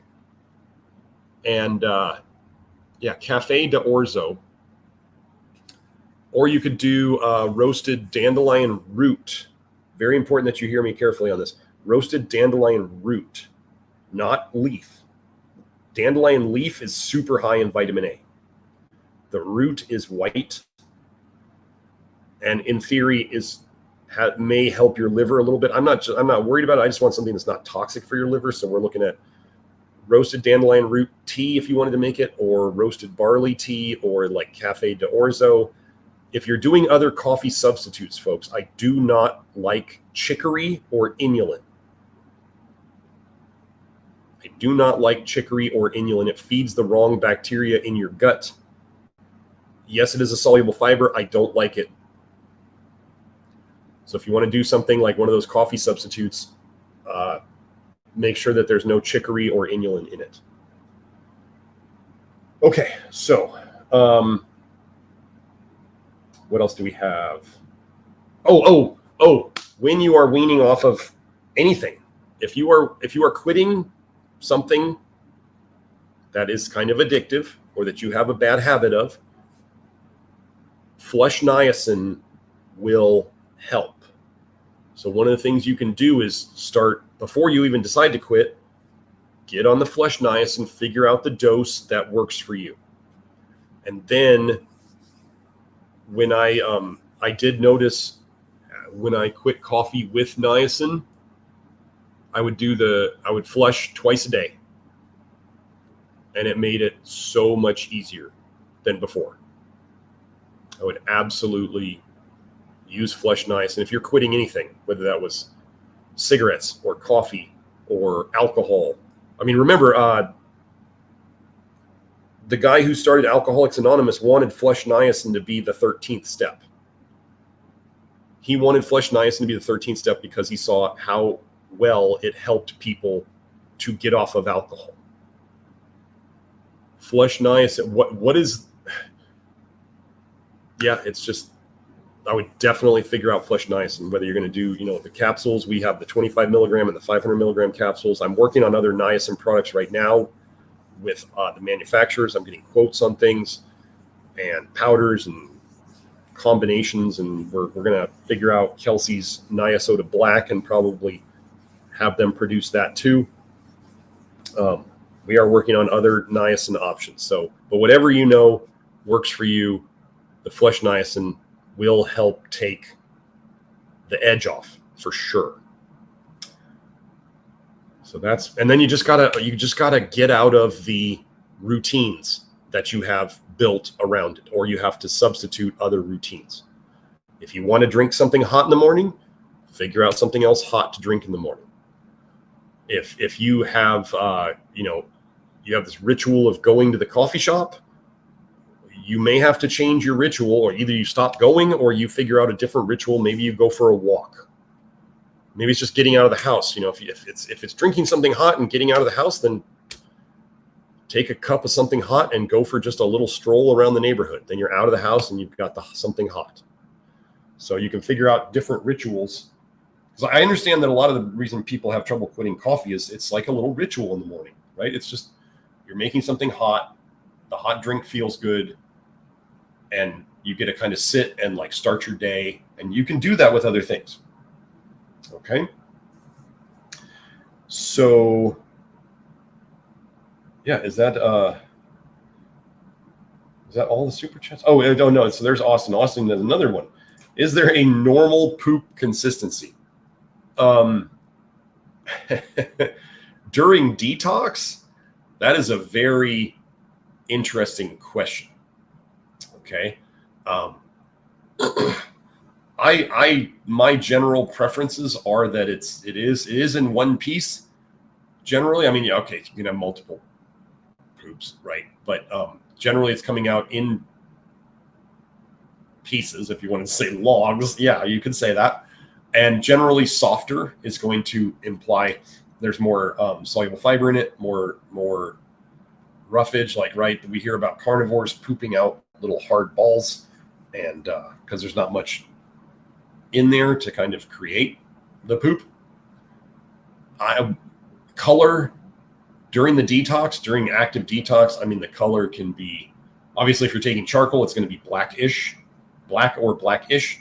If you're pumping out a lot of bile in your poop, it could be anywhere from yellowish to greenish. The very important thing for anybody who's going to comment on poop here is you must distinguish between tan and yellow. Like light tan, like a very light, like beige almost, that's not good. Yellow is fine. Yellow is bile. Green is generally bile. We assume that's bile in the poop, and yellow is bile in the poop. Those are good things. You are dumping bile. That's good. It's coming out in your poop. A light beige or a very light tan, this means there's not bile in your poop. There's not bilirubin in your poop, and it's not giving your poop the normal brown color. So the fix for that is to do the program better. Like, keep doing it. Keep going. It will get better. And then consider looking at, if you're in the Love Your Liver program, look at the order of adding stuff. See if you can tweak some things. You know, whether that's, you can look at the probiotic section, you can look at the fiber section, you can look at the basics section, and just hit the basics and keep working on it. I'm going to guess we don't see people get the beige on the program. We fix it, but people come to us with the beige pooping. And that means that, yeah, the bile is most likely just either stuck in your liver, or it's actually it's intrahepatic cholestasis, and the bile is just going straight back into your bloodstream from your liver, which we really don't want. But we have to fix that. And that's, if there's anybody out there who's fixing cholestasis, that's what we do. But normal, just, we don't want it, you don't want it hard. You don't want the little hard balls, whether that's the constipated balls or like the tip, kind of the common all muscle meat carnivore where there's just not much poop at all. And we don't want that.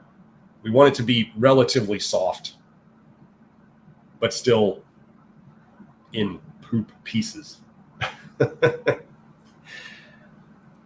We don't want watery bowels. We don't want overly loose bowels. Like one of the terms I use, so we don't want uncomfortably loose bowels.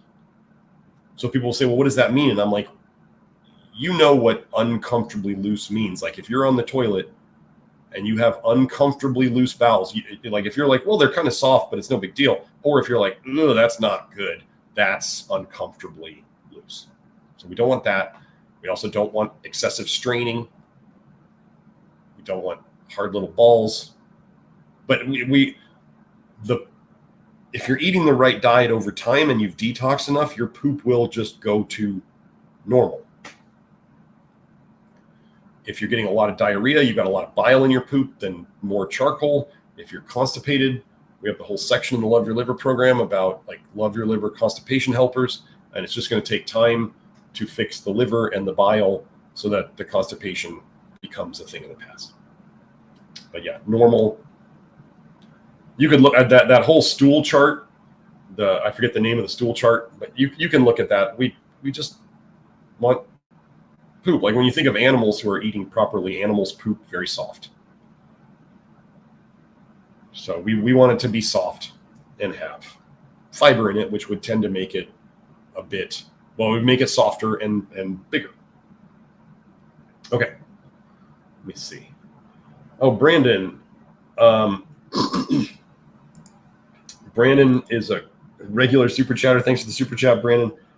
He says, are you familiar with zinc metabolism being significantly different when taken with food due to stomach acid mixing with the mineral to increase uptake? The Bristol poop chart. Yes, there you go, Jackie. Thank you for that. I forgot the word. Okay. Well, we one of the things we do here, one of the things I suggest is generally we take our supplements with food. Zinc taken on an empty stomach, as some of you may have experienced, zinc on an empty stomach will cause very, very often it will cause nausea. Or I've even saw in my brother once, my brother took some of those zinc, the lozenges, which I think are typically zinc gluconate. And this was, I think I was in my 20s when he did this. He took some zinc lozenges because he woke up feeling sick and he just chewed them up, swallowed them. and proceeded to maybe 10 or 15 minutes later vomit them all back up. Your stomach doesn't like straight zinc. So, and the other thing we're trying to think of is, let's say we believe that the food is deficient in what we want it to have in it. Okay. If we're supposed to get minerals from food, then why do we not, or why shouldn't we take our minerals with food? Right? Nature designed us to digest all of this stuff at once. So if we're taking supplements that are meant to supplement the food, we should take them with food that needs to be supplemented, so we have the natural process of digestion, and we're making the food better, if you will.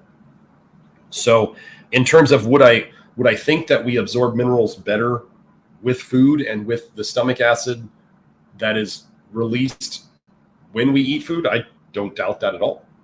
I also know that zinc on an empty stomach is not a good thing. Doesn't tend to happen with the other minerals, but then again, zinc is dosed in milligrams.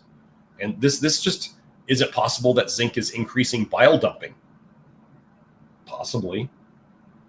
So that might be why taking zinc on an empty stomach, it may cause some sort of bile dump that then makes it feel uncomfortable. And so if you take it with food, the food, even though there may be a bile dump, the food is going to soak it up and dilute it so that as much bile is not touching your gut lining and triggering the response. So yeah, we always, generally, all of our supplements are suggested to take with food. Yeah. I would expect it to work better that way, yeah.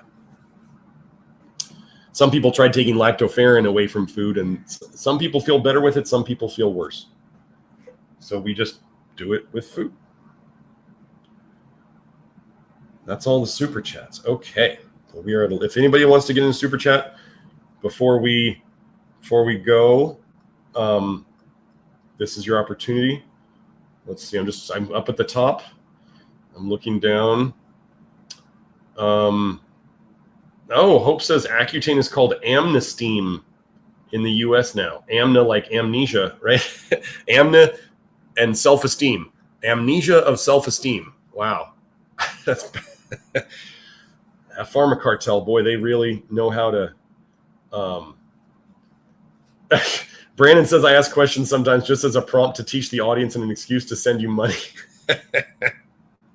Keep up the great work, Garrett. Well, thank you, Brandon. I appreciate that. It is good for those of you who, know I do answer the questions over and over a lot. People kind of like it with the live streams where I repeat myself.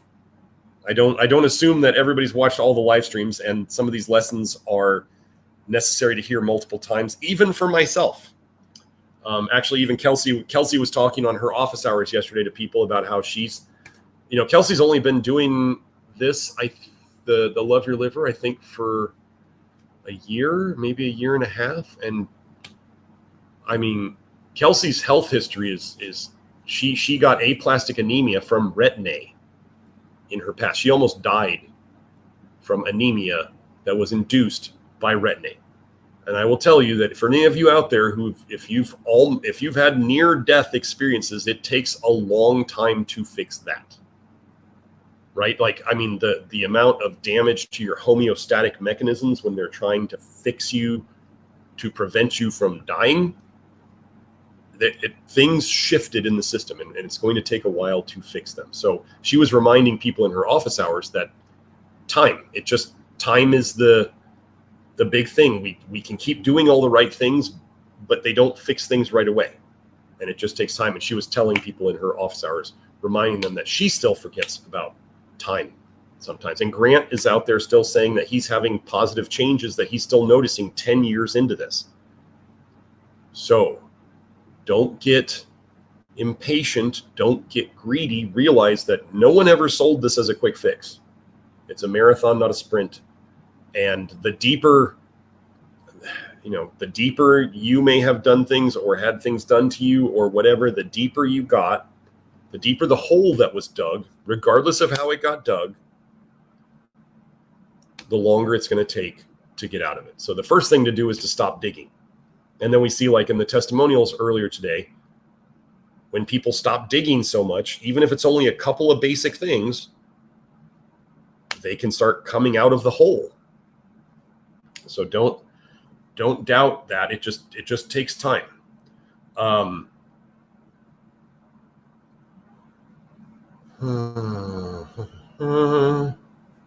VV Vid says, is it safe to keep taking nicotinic acid daily, or should we have a break every now and then? I don't take a break unless it's just something where I just don't have it. I don't know. I know one of the guys on one of the podcasts I was on, he takes a lot of nicotinic acid. He takes somewhere between maybe 3 grams and 5 grams a day, or every other day. I think he does it. He cycles it day on, day off. I don't know why he does that. I don't know if there's any evidence of that, but I take it daily. I don't cycle things. I tend to think that the things we have to cycle, that generally means they're not good for us. It means that they're doing something negative that we then need to give ourselves a break from, to then recover from, and then we take it again to get the new drug-like effect. So I don't cycle it like that.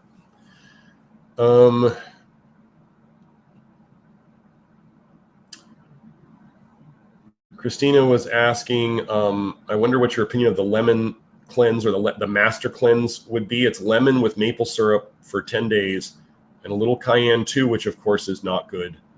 I did well and felt fantastic during it and after the several times I did it over years. Well, so fasting, I mean, it's kind of a fast, right? It's a bit of maple syrup to keep blood sugar going and maybe put a little bit of minerals in. I'll get to that next super chat in a second. So the lemon juice is going to it's going to give you some citrate. It's going to be generally a low toxin diet, because your body's probably going to be using up those sugars in the maple syrup pretty quick. Maple syrup does have quite a few aldehydes in it, though. I am a fan of lemon juice. I think lemons are pretty good, even though they're light yellow. The juice is light yellow. Just leave the peels alone if you want to do the juice of a lemon a day. I said this in the vitamin C episode. If you want to do the juice of a lemon a day, I'm not against that.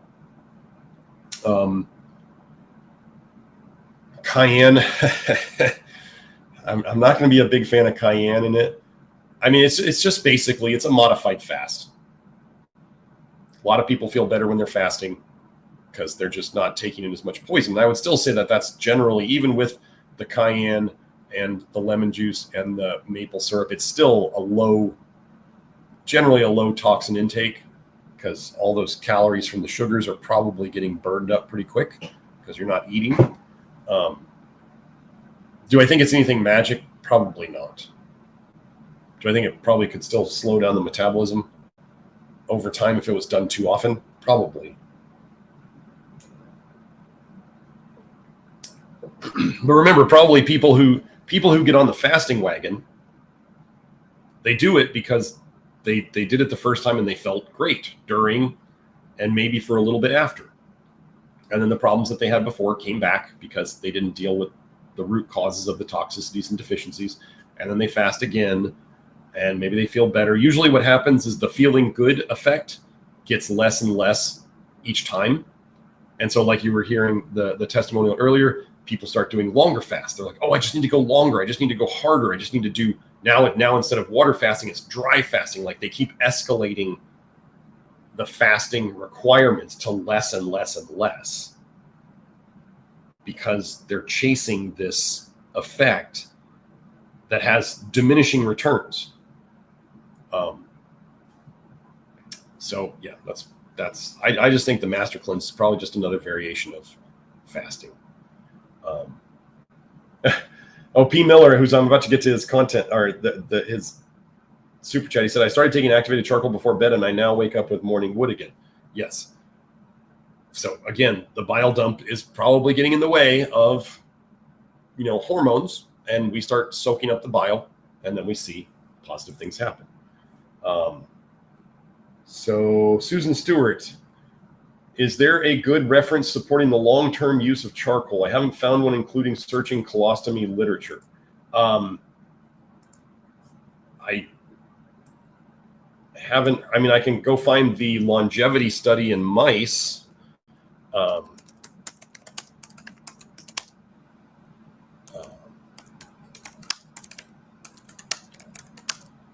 me see if I can find it.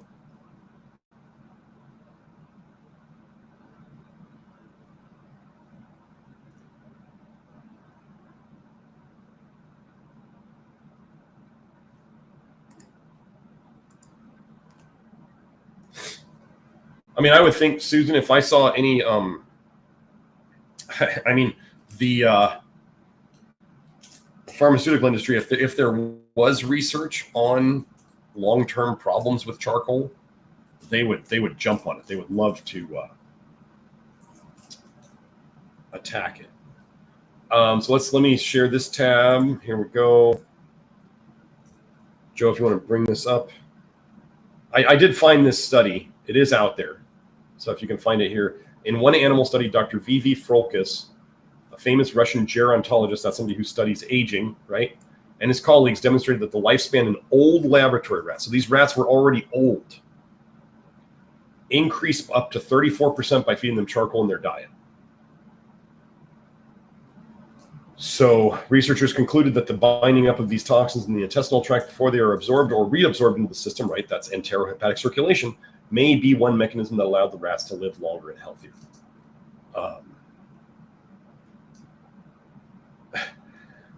They're talking here, the monkeys, they really go after the charcoal. Bigger monkeys try to take charcoal away from the smaller ones, and they come down from the trees to grab pieces much bigger than they could possibly eat, carrying it off with two hands. These are like when there's fires in the jungle and there's charcoal left.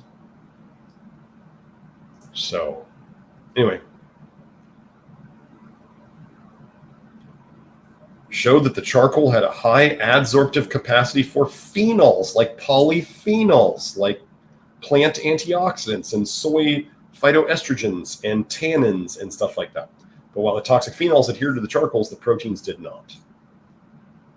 Interestingly, birth rates and population densities of the red colobus monkey are significantly higher where charcoal is found in conjunction with almond and mango trees than where there is no charcoal. So is it that they have mango trees with lots of vitamin A in them, and then they got the charcoal to soak up the polyphenols and the vitamin A and the other stuff, so they're actually getting less toxicity in with the same nutrition. Yeah, this is charcoalremedies.com/longevity. Yeah, you can find this study if you go and you search for, or is this the link? Yeah, there it is. Enteroabsorption in prolonging old animal lifespan. And yeah, in terms of colostomy research, I mean, that's probably the longest term. Let me see if I can find it on the, let me go back.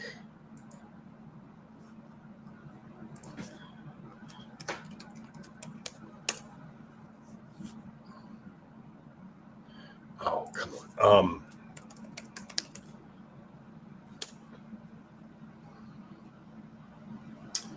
Where's that paper? Maybe it's on Charcoal Times.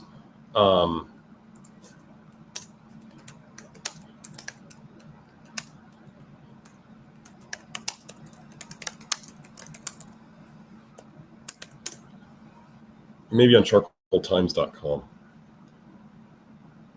Yeah, there it is.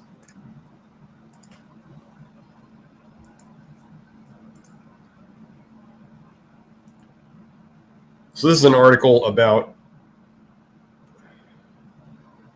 charcoal soaking up nutrients. Charcoal added to the diet of sheep for 6 months did not cause a loss of minerals or nutrients. As compared with sheep not receiving charcoal, 5% of their diet was charcoal.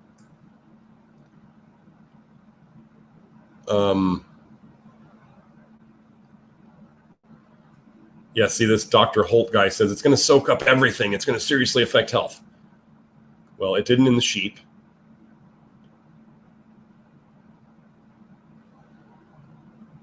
For instance, charcoal has been used for many years as a fecal deodorant, so a poop deodorant for patients with ileostomies and colostomies, so like colostomy bags. So they're putting charcoal, they're consuming charcoal, so it goes into their gut and then comes into their colostomy bag or whatever other, mechanism they have to poop out of.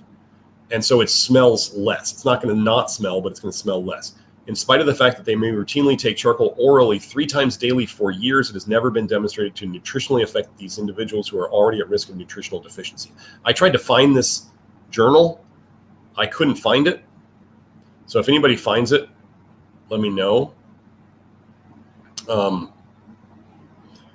yeah, let me just do this. Let's do long-term toxicity deficiency charcoal. Or let's go activated carbon.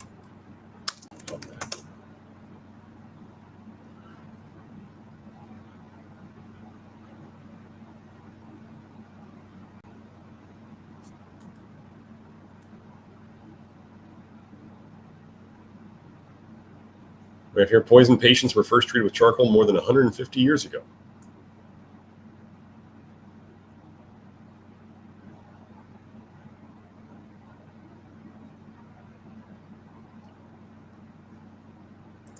Let's do this.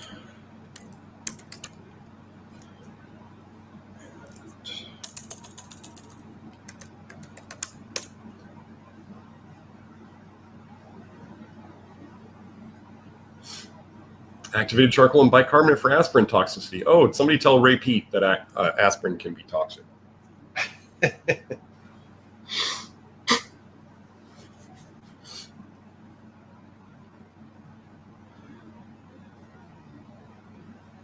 Yeah, don't breathe charcoal. This is like one of the few things they might say is bad about charcoal. This is actually why I'm trying to have Kelsey not make the Naya-Soda herself anymore, is because then she's breathing in charcoal and she did not enjoy that. So that charcoal dust,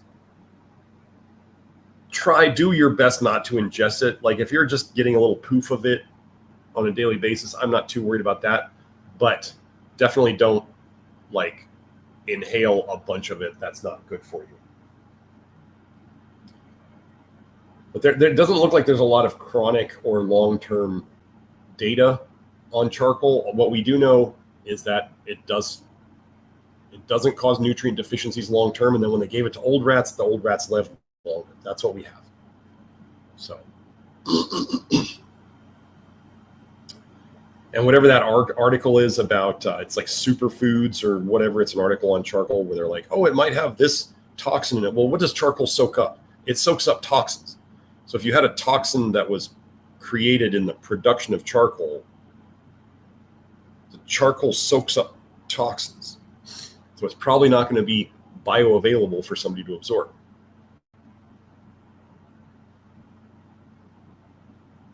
Okay. The main problem with charcoal, potential side effect of charcoal, is if you take way too much, or you're a very, very, very constipated person and you take way too much charcoal and it soaks up too much bile, and you don't poop for like days and days. Don't take more charcoal if you're not pooping. Drink more water, maybe look into some magnesium to help you poop. But like if you know you're a really constipated type, start extremely gently and slow with any charcoal you try. So here, let me get back to the chat.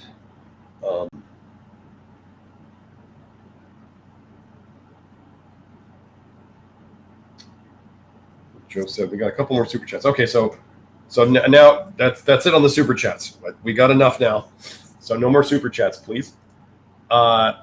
Okay, yes. I don't know if Zen Dog is still here, but there he is. He looks like. Oh wait, no, we'll go to P. Miller. Sorry, I missed P. Miller. How bad is beef fat? I dread eating lean cuts. Okay. Well, okay. If you're getting good beef, getting good grass-fed beef and stuff like that, it's gonna be fairly lean, like compared to conventional corn-fed, super fat cows, like morbidly obese cows that have fat streaks running through the meat. So if you're eating meat that has like fatty streaks running through the muscle itself, You know, like a lot of people like their ribeyes, their conventional ribeyes where it's like marbled. Marbled meat is like morbidly obese cattle. That's where they do like the Wagyu or the Kobe beef where they're like hanging the cow so it doesn't even have to walk and use its muscles and it's developing fat in the muscle itself. That is bad. That is a very sick cow, probably a very toxic cow. They probably feed it extra vitamin A to get it to become so fatty in between the muscle. So how bad is beef fat? I'm not too worried about if you are eating. Okay, so this is kind of a rule in the program, like a guideline, whatever you can call it, a rule, guideline, whatever. If the fat comes in the food, I'm not that concerned about it.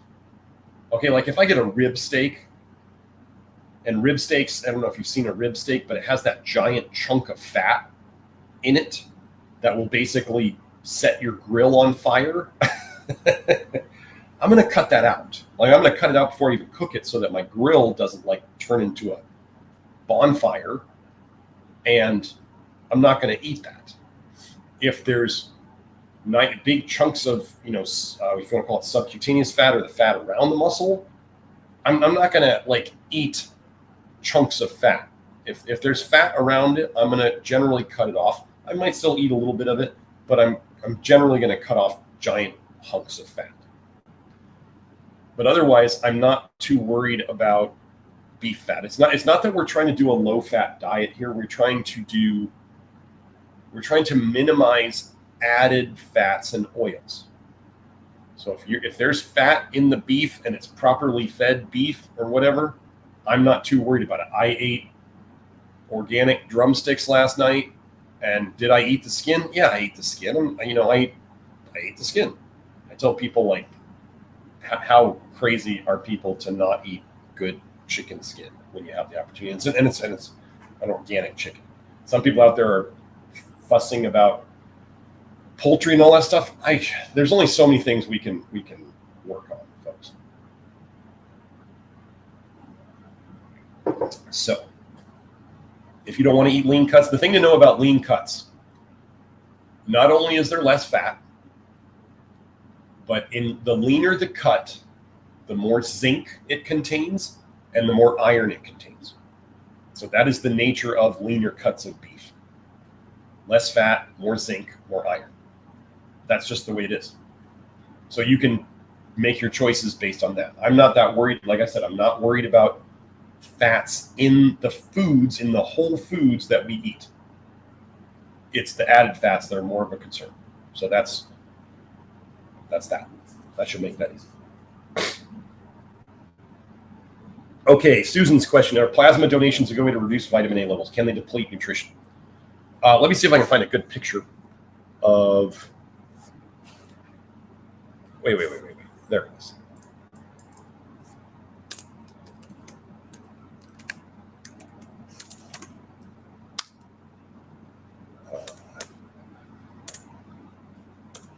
Plasmapheresis. So donating plasma is not plasmapheresis. Okay, they're slightly different. They're basically, plasmapheresis is they're taking your plasma out and they're putting back in the red blood cells. There we are.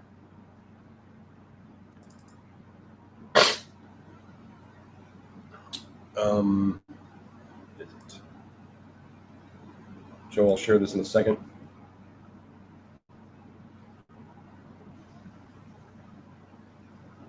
Yeah, here it is. I want to look at the picture. Come on. There it is.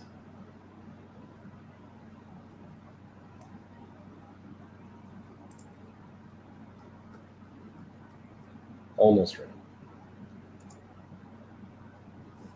Oh, that's not what I want to do. There we go. That's fine. So let me share it.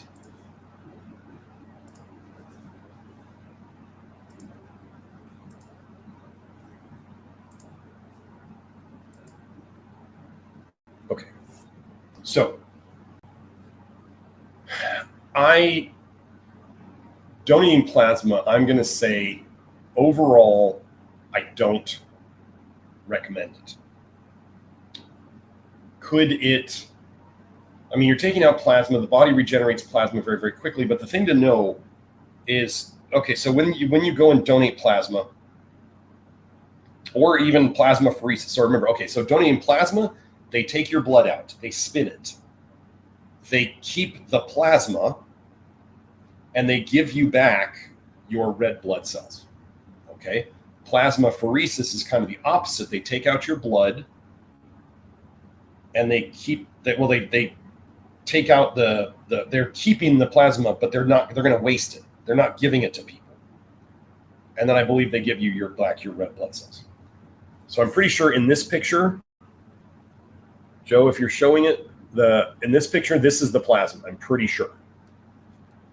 And then this other picture I'll show you here, this may be the plasma as well. I don't know that. I don't know if that's what they're mixing back with the blood. The thing about both of these is that they are taking your blood out into brand new plastic rubber tubing.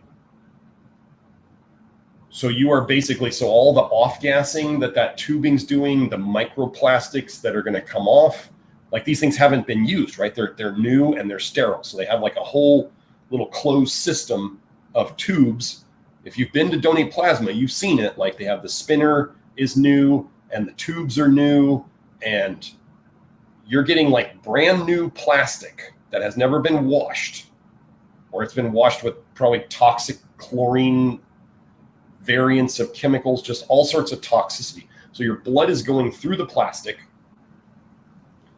It's being spun. They have to add anticoagulants, pharmaceutical anticoagulants, to the red blood cells so they don't clump. They're going to add whatever saline or whatever. They're just going to reconstitute the red blood cells. They got to keep the red blood cells, floating in a solution. And they're going to add anticoagulants to it. They're going to add other things. Zendog may be able to comment more because he used to do this. He was a phleb tech, I believe, a phlebotomist, sorry. And he used to work in the plasma places, I believe. So they're taking it out. Oh, and then the other thing is that everything in the blood is getting oxidized, right? So normally it's in your system and it's not being exposed to the outside air.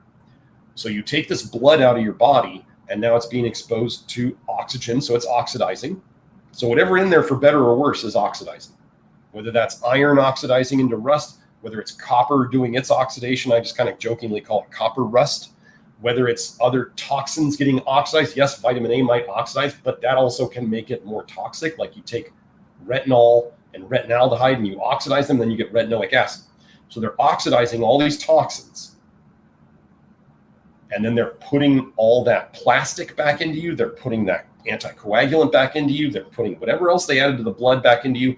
And now they're putting oxidized red blood cells and whatever else is in that solution back into you. Also, you can take out, I don't know, a pint or two of plasma, which your body's going to regenerate in, 4 days, I think. Now, does it take out toxicity? Yes. I remember a mom, I was working with her son, and the son had some sort of disorder of copper metabolism. I forget what it was called. But she said they would do plasmapheresis on her son, and you could see in the blood, it was the plasma that they pulled out was like a bluish greenish color, like copper sulfate.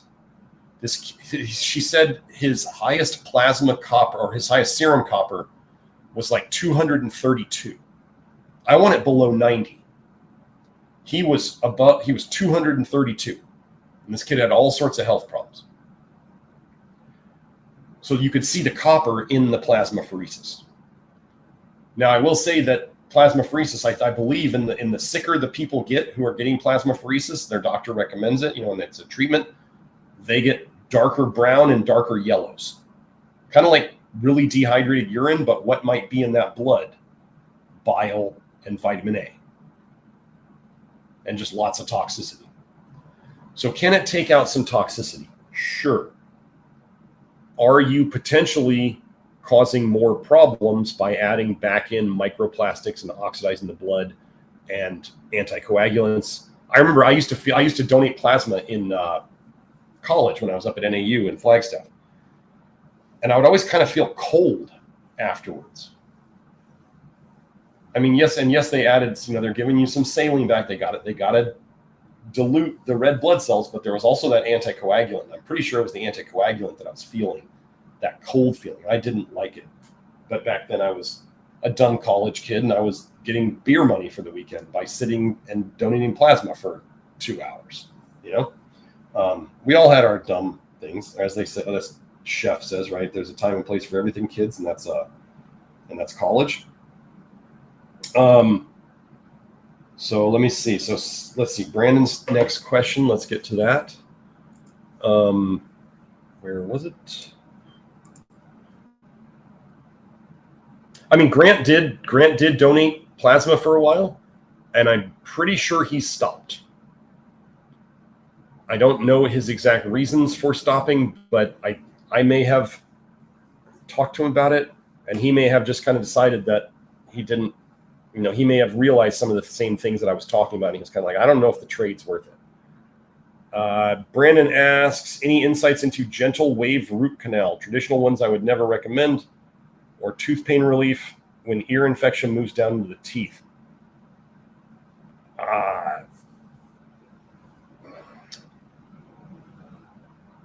You get gentle. I have no idea. I've never heard of gentle wave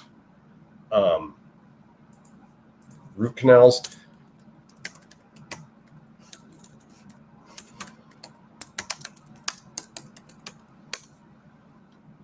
I mean, the thing about root canals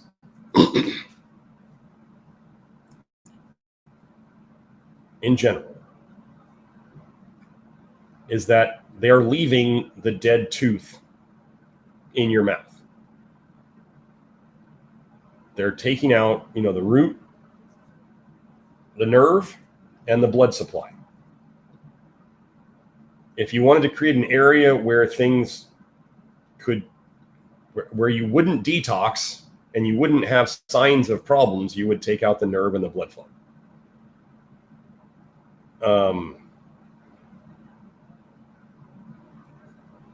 I don't know. I'm looking here. It's marketing. I don't know that I'm going to find a bunch of stuff here.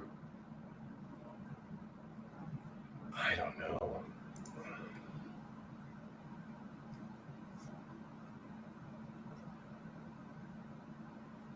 Okay.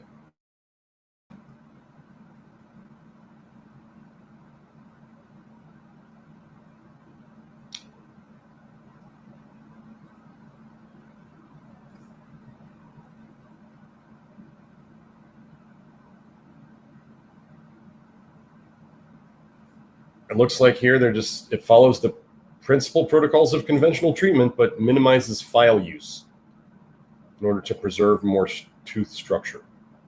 So they're doing the same thing, they're just doing less, is what I'm seeing here.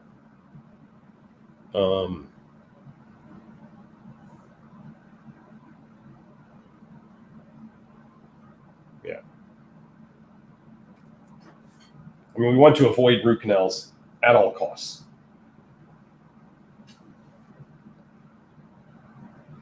If I had something like where they were talking to me about a root canal and I didn't think I could fix it, I would probably be looking into yanking the tooth and then doing a bridge, or even an implant if I had to do that, but I'd probably do a bridge first. So, yeah. I mean, you're just setting it up. Maybe this has less infections and less problems.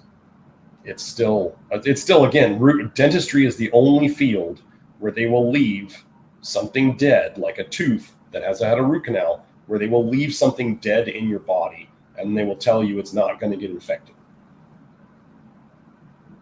And what is the infection anyway? Is the infection just toxicity accumulating there that is not getting rid of? And then the bacteria magically appear there. So I don't know.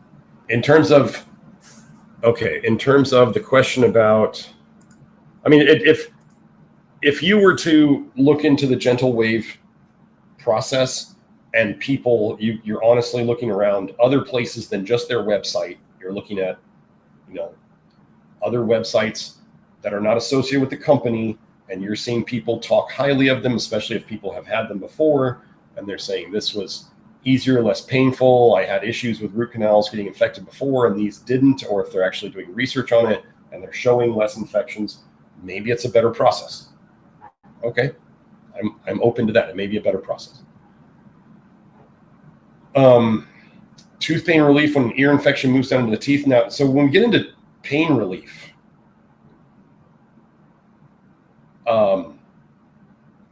this is a drug-like effect. There's not like magical things in the natural health world that work like drugs do. I personally, if I need pain relief, I mean, you can always do you can try the good old clove oil. You could try topical anesthetics in the area. Generally, if topical anesthetics will work, the nice thing about topical anesthetics is you're focusing in one area, so you can likely get away with a smaller dose because it's hitting the area first, and you're not trying to. It was always kind of a joke of like, how does aspirin know where your pain is? Well, it doesn't. It just numbs the whole system, right? So if you can use, like in ear infections, get a local anesthetic. Like you can get eardrops that have pain meds in it. You can get eardrops that have a little bit of antibiotics and a little bit of pain med, and you can apply it. You're applying drops instead of taking pills that are going right to your gut to go and do whatever they do to the bacteria down there. So with ear infections, if you're ever treating it conventionally, like do the drops. Don't take it orally is generally what I would do. And if you got pain radiating from the ear down to the teeth, then you're wanting to work on the ear. How people escalate in terms of pain medications is totally up to them. I mean, one of the first things I do if I have to choose pain medication is I do aspirin as Alka-Seltzer. I do Alka-Seltzer is buffered acetylsalicylic acid. Buffering acids before you take them is generally a positive thing. So I keep generic Alka-Seltzer around, like the good old Walgreens brand. And if I ever need pain relief for whatever reason, I will use it, but I don't have pain much that I need to use it for. But yeah, that's where I would start. And if people are saying I need more pain relief and I got to escalate, then they're just choosing. You're trying to choose the best of the worst, but you're also trying to get pain relief. The key point would be working on things that reduce your pain levels, which, like as you saw earlier with the woman who's doing the Love Your Liver program, and she had all this muscle and joint pain, and she's doing the program, and her pain levels went down, less toxicity and improved deficiency situations. So less deficiencies helps pain levels by itself. So then people wouldn't need as much pain medication. But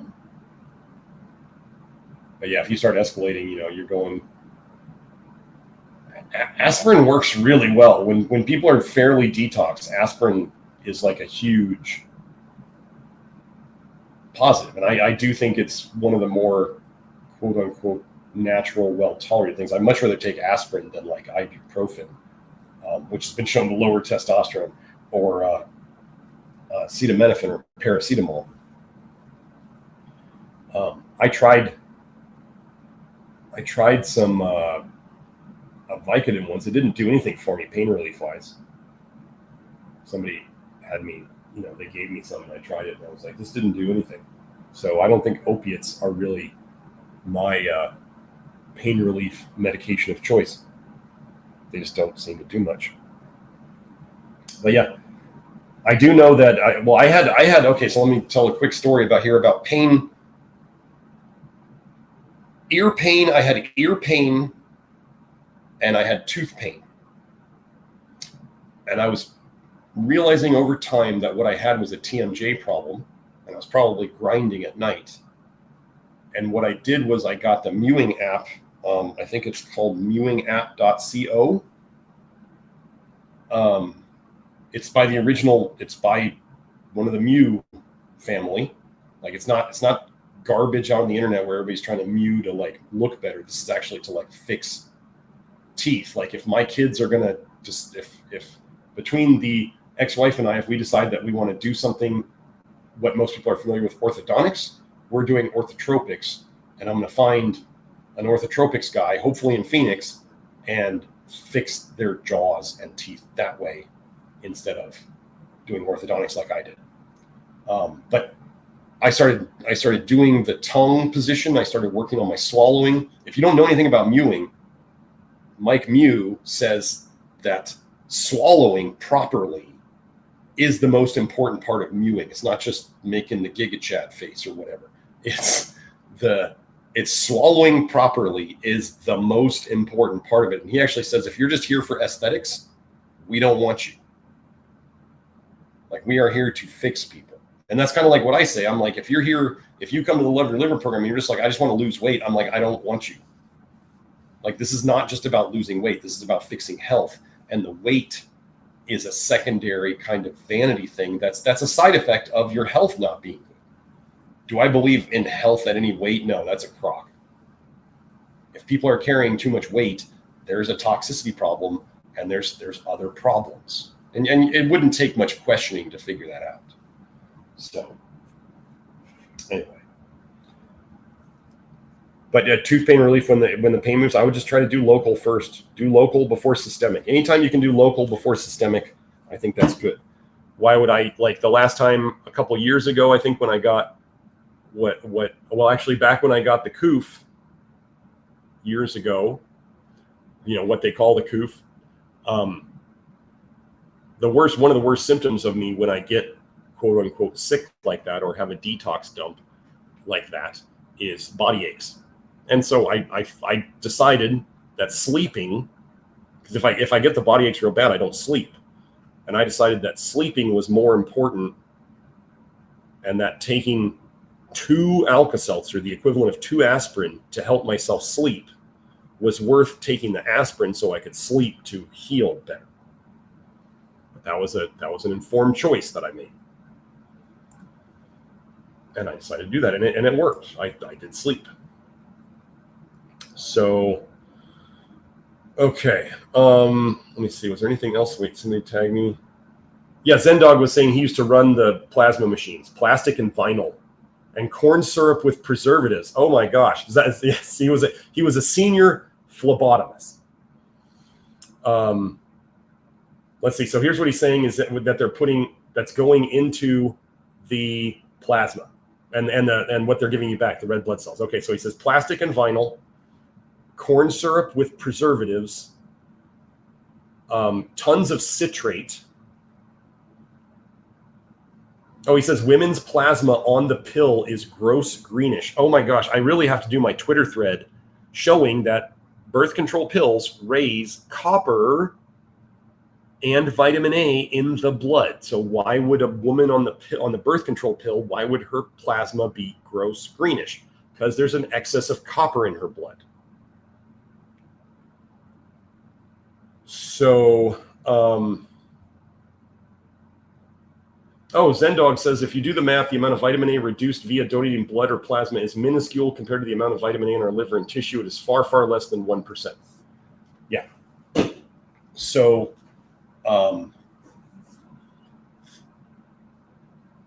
Lynn says, I've seen research that you can have soft gangrene leaving the roots in.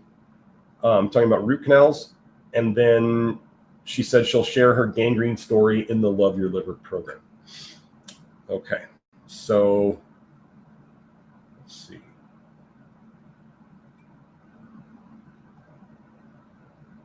Oh, Zendog says, I don't know what you mean by the difference between donating plasma and plasmapheresis. Well, it would be like, okay, so Zendog, as far as I understand it, and I'm open to being incorrect on this, but as far as I understand it, so, okay, so like donating blood, right? You're donating blood and they're going to give it, the plan is to give it to other people.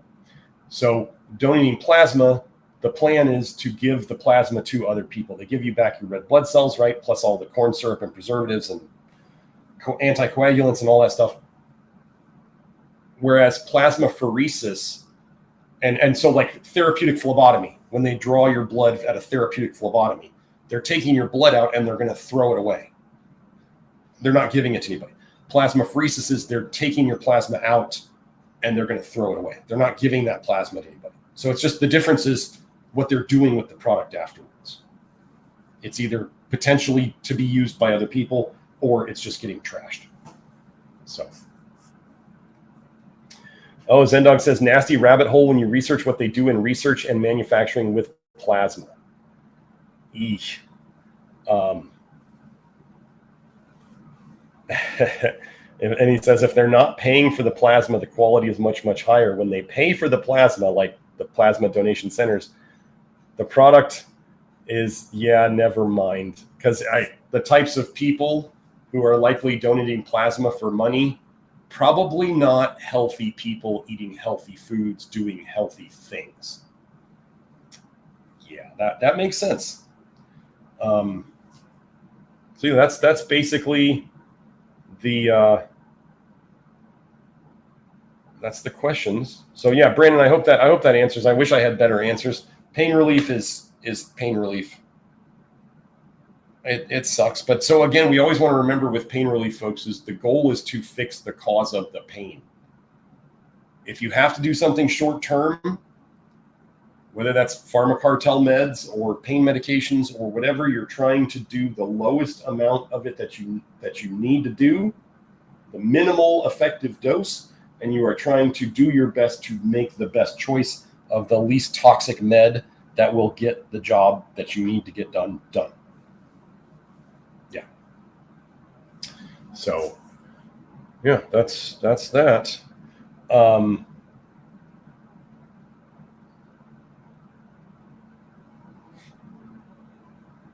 Okay, so Zendog was saying, you mean the difference between whole blood and plasma only? Whole blood gets separated later in the lab. Plasmapheresis is separating in the machine and giving you back the reds and the platelets. Yeah, I don't recommend for anybody who's going to go to like Red Cross or whatever. If you're going to go donate blood, it's one way only. Like if they take the blood out of you, they don't put anything back in. That's the only thing I would do. That's the only thing I would recommend. So like whole blood donation, you do it. Don't do platelets. Don't do plasma. Don't do double reds. Don't do these things where they're going to put stuff from you that they took out back into you with other stuff. It's one way only. It's blood, whole blood out, and that's it. Don't do anything where they're taking stuff out of you and putting stuff back in. That's the key difference. So, yeah, I personally would not donate plasma. I would not donate platelets. I would not do double reds. I would not do anything where they take it out of me and put it back in. It's one way only. It's out only. Okay. So let me make sure that I didn't miss anything. Yeah, for those of you who have back orders on Kelsey's store, I am here. We are going to get started working on it today, actually. We got a little started on it the other day, and we are going to work on getting those out to you. And then hopefully in the future, Kelsey will start selling her zeolite in the store, and then we'll work on all these other products. But we are working on it. We are working on getting those out. So her store is still down because she has to catch up on the orders in order for her store to come back up. And that's one of the things I'm going to help her with while I'm up here. Yeah, and Zendog said exit only. Agreed. Yes, it's taking things out one way only. Do not let them put stuff back in. Yeah. So that's about it for today. Hope you guys enjoyed it. Had those testimonials to start. hopefully the live stream is, if you're watching these afterwards and the live, I mean, make sure you may have to enable the live chat to see it. So the live chat may not automatically come up. You may have to hit a button to see the live chat, but it should be there. And the links, you can always just look at these pages that I'm on and the title of them, and just, you can hopefully see the link, the actual link. So if you want to pause the video and type in the actual link, there's that. And yeah, that's about it. I hope you all enjoyed it. We will see you next time. I'll be doing these from Idaho for probably the next 3 weeks. Okay. Have a wonderful day. Oh yeah, Joe posted the link to the Love Your Liver program. If you want to join the Love Your Liver program and get all this extra information, it's much more than just a low vitamin A diet. Then that link is members.nutritiondetective.com. Okay, I'll see you all later. Have a great day. Bye now.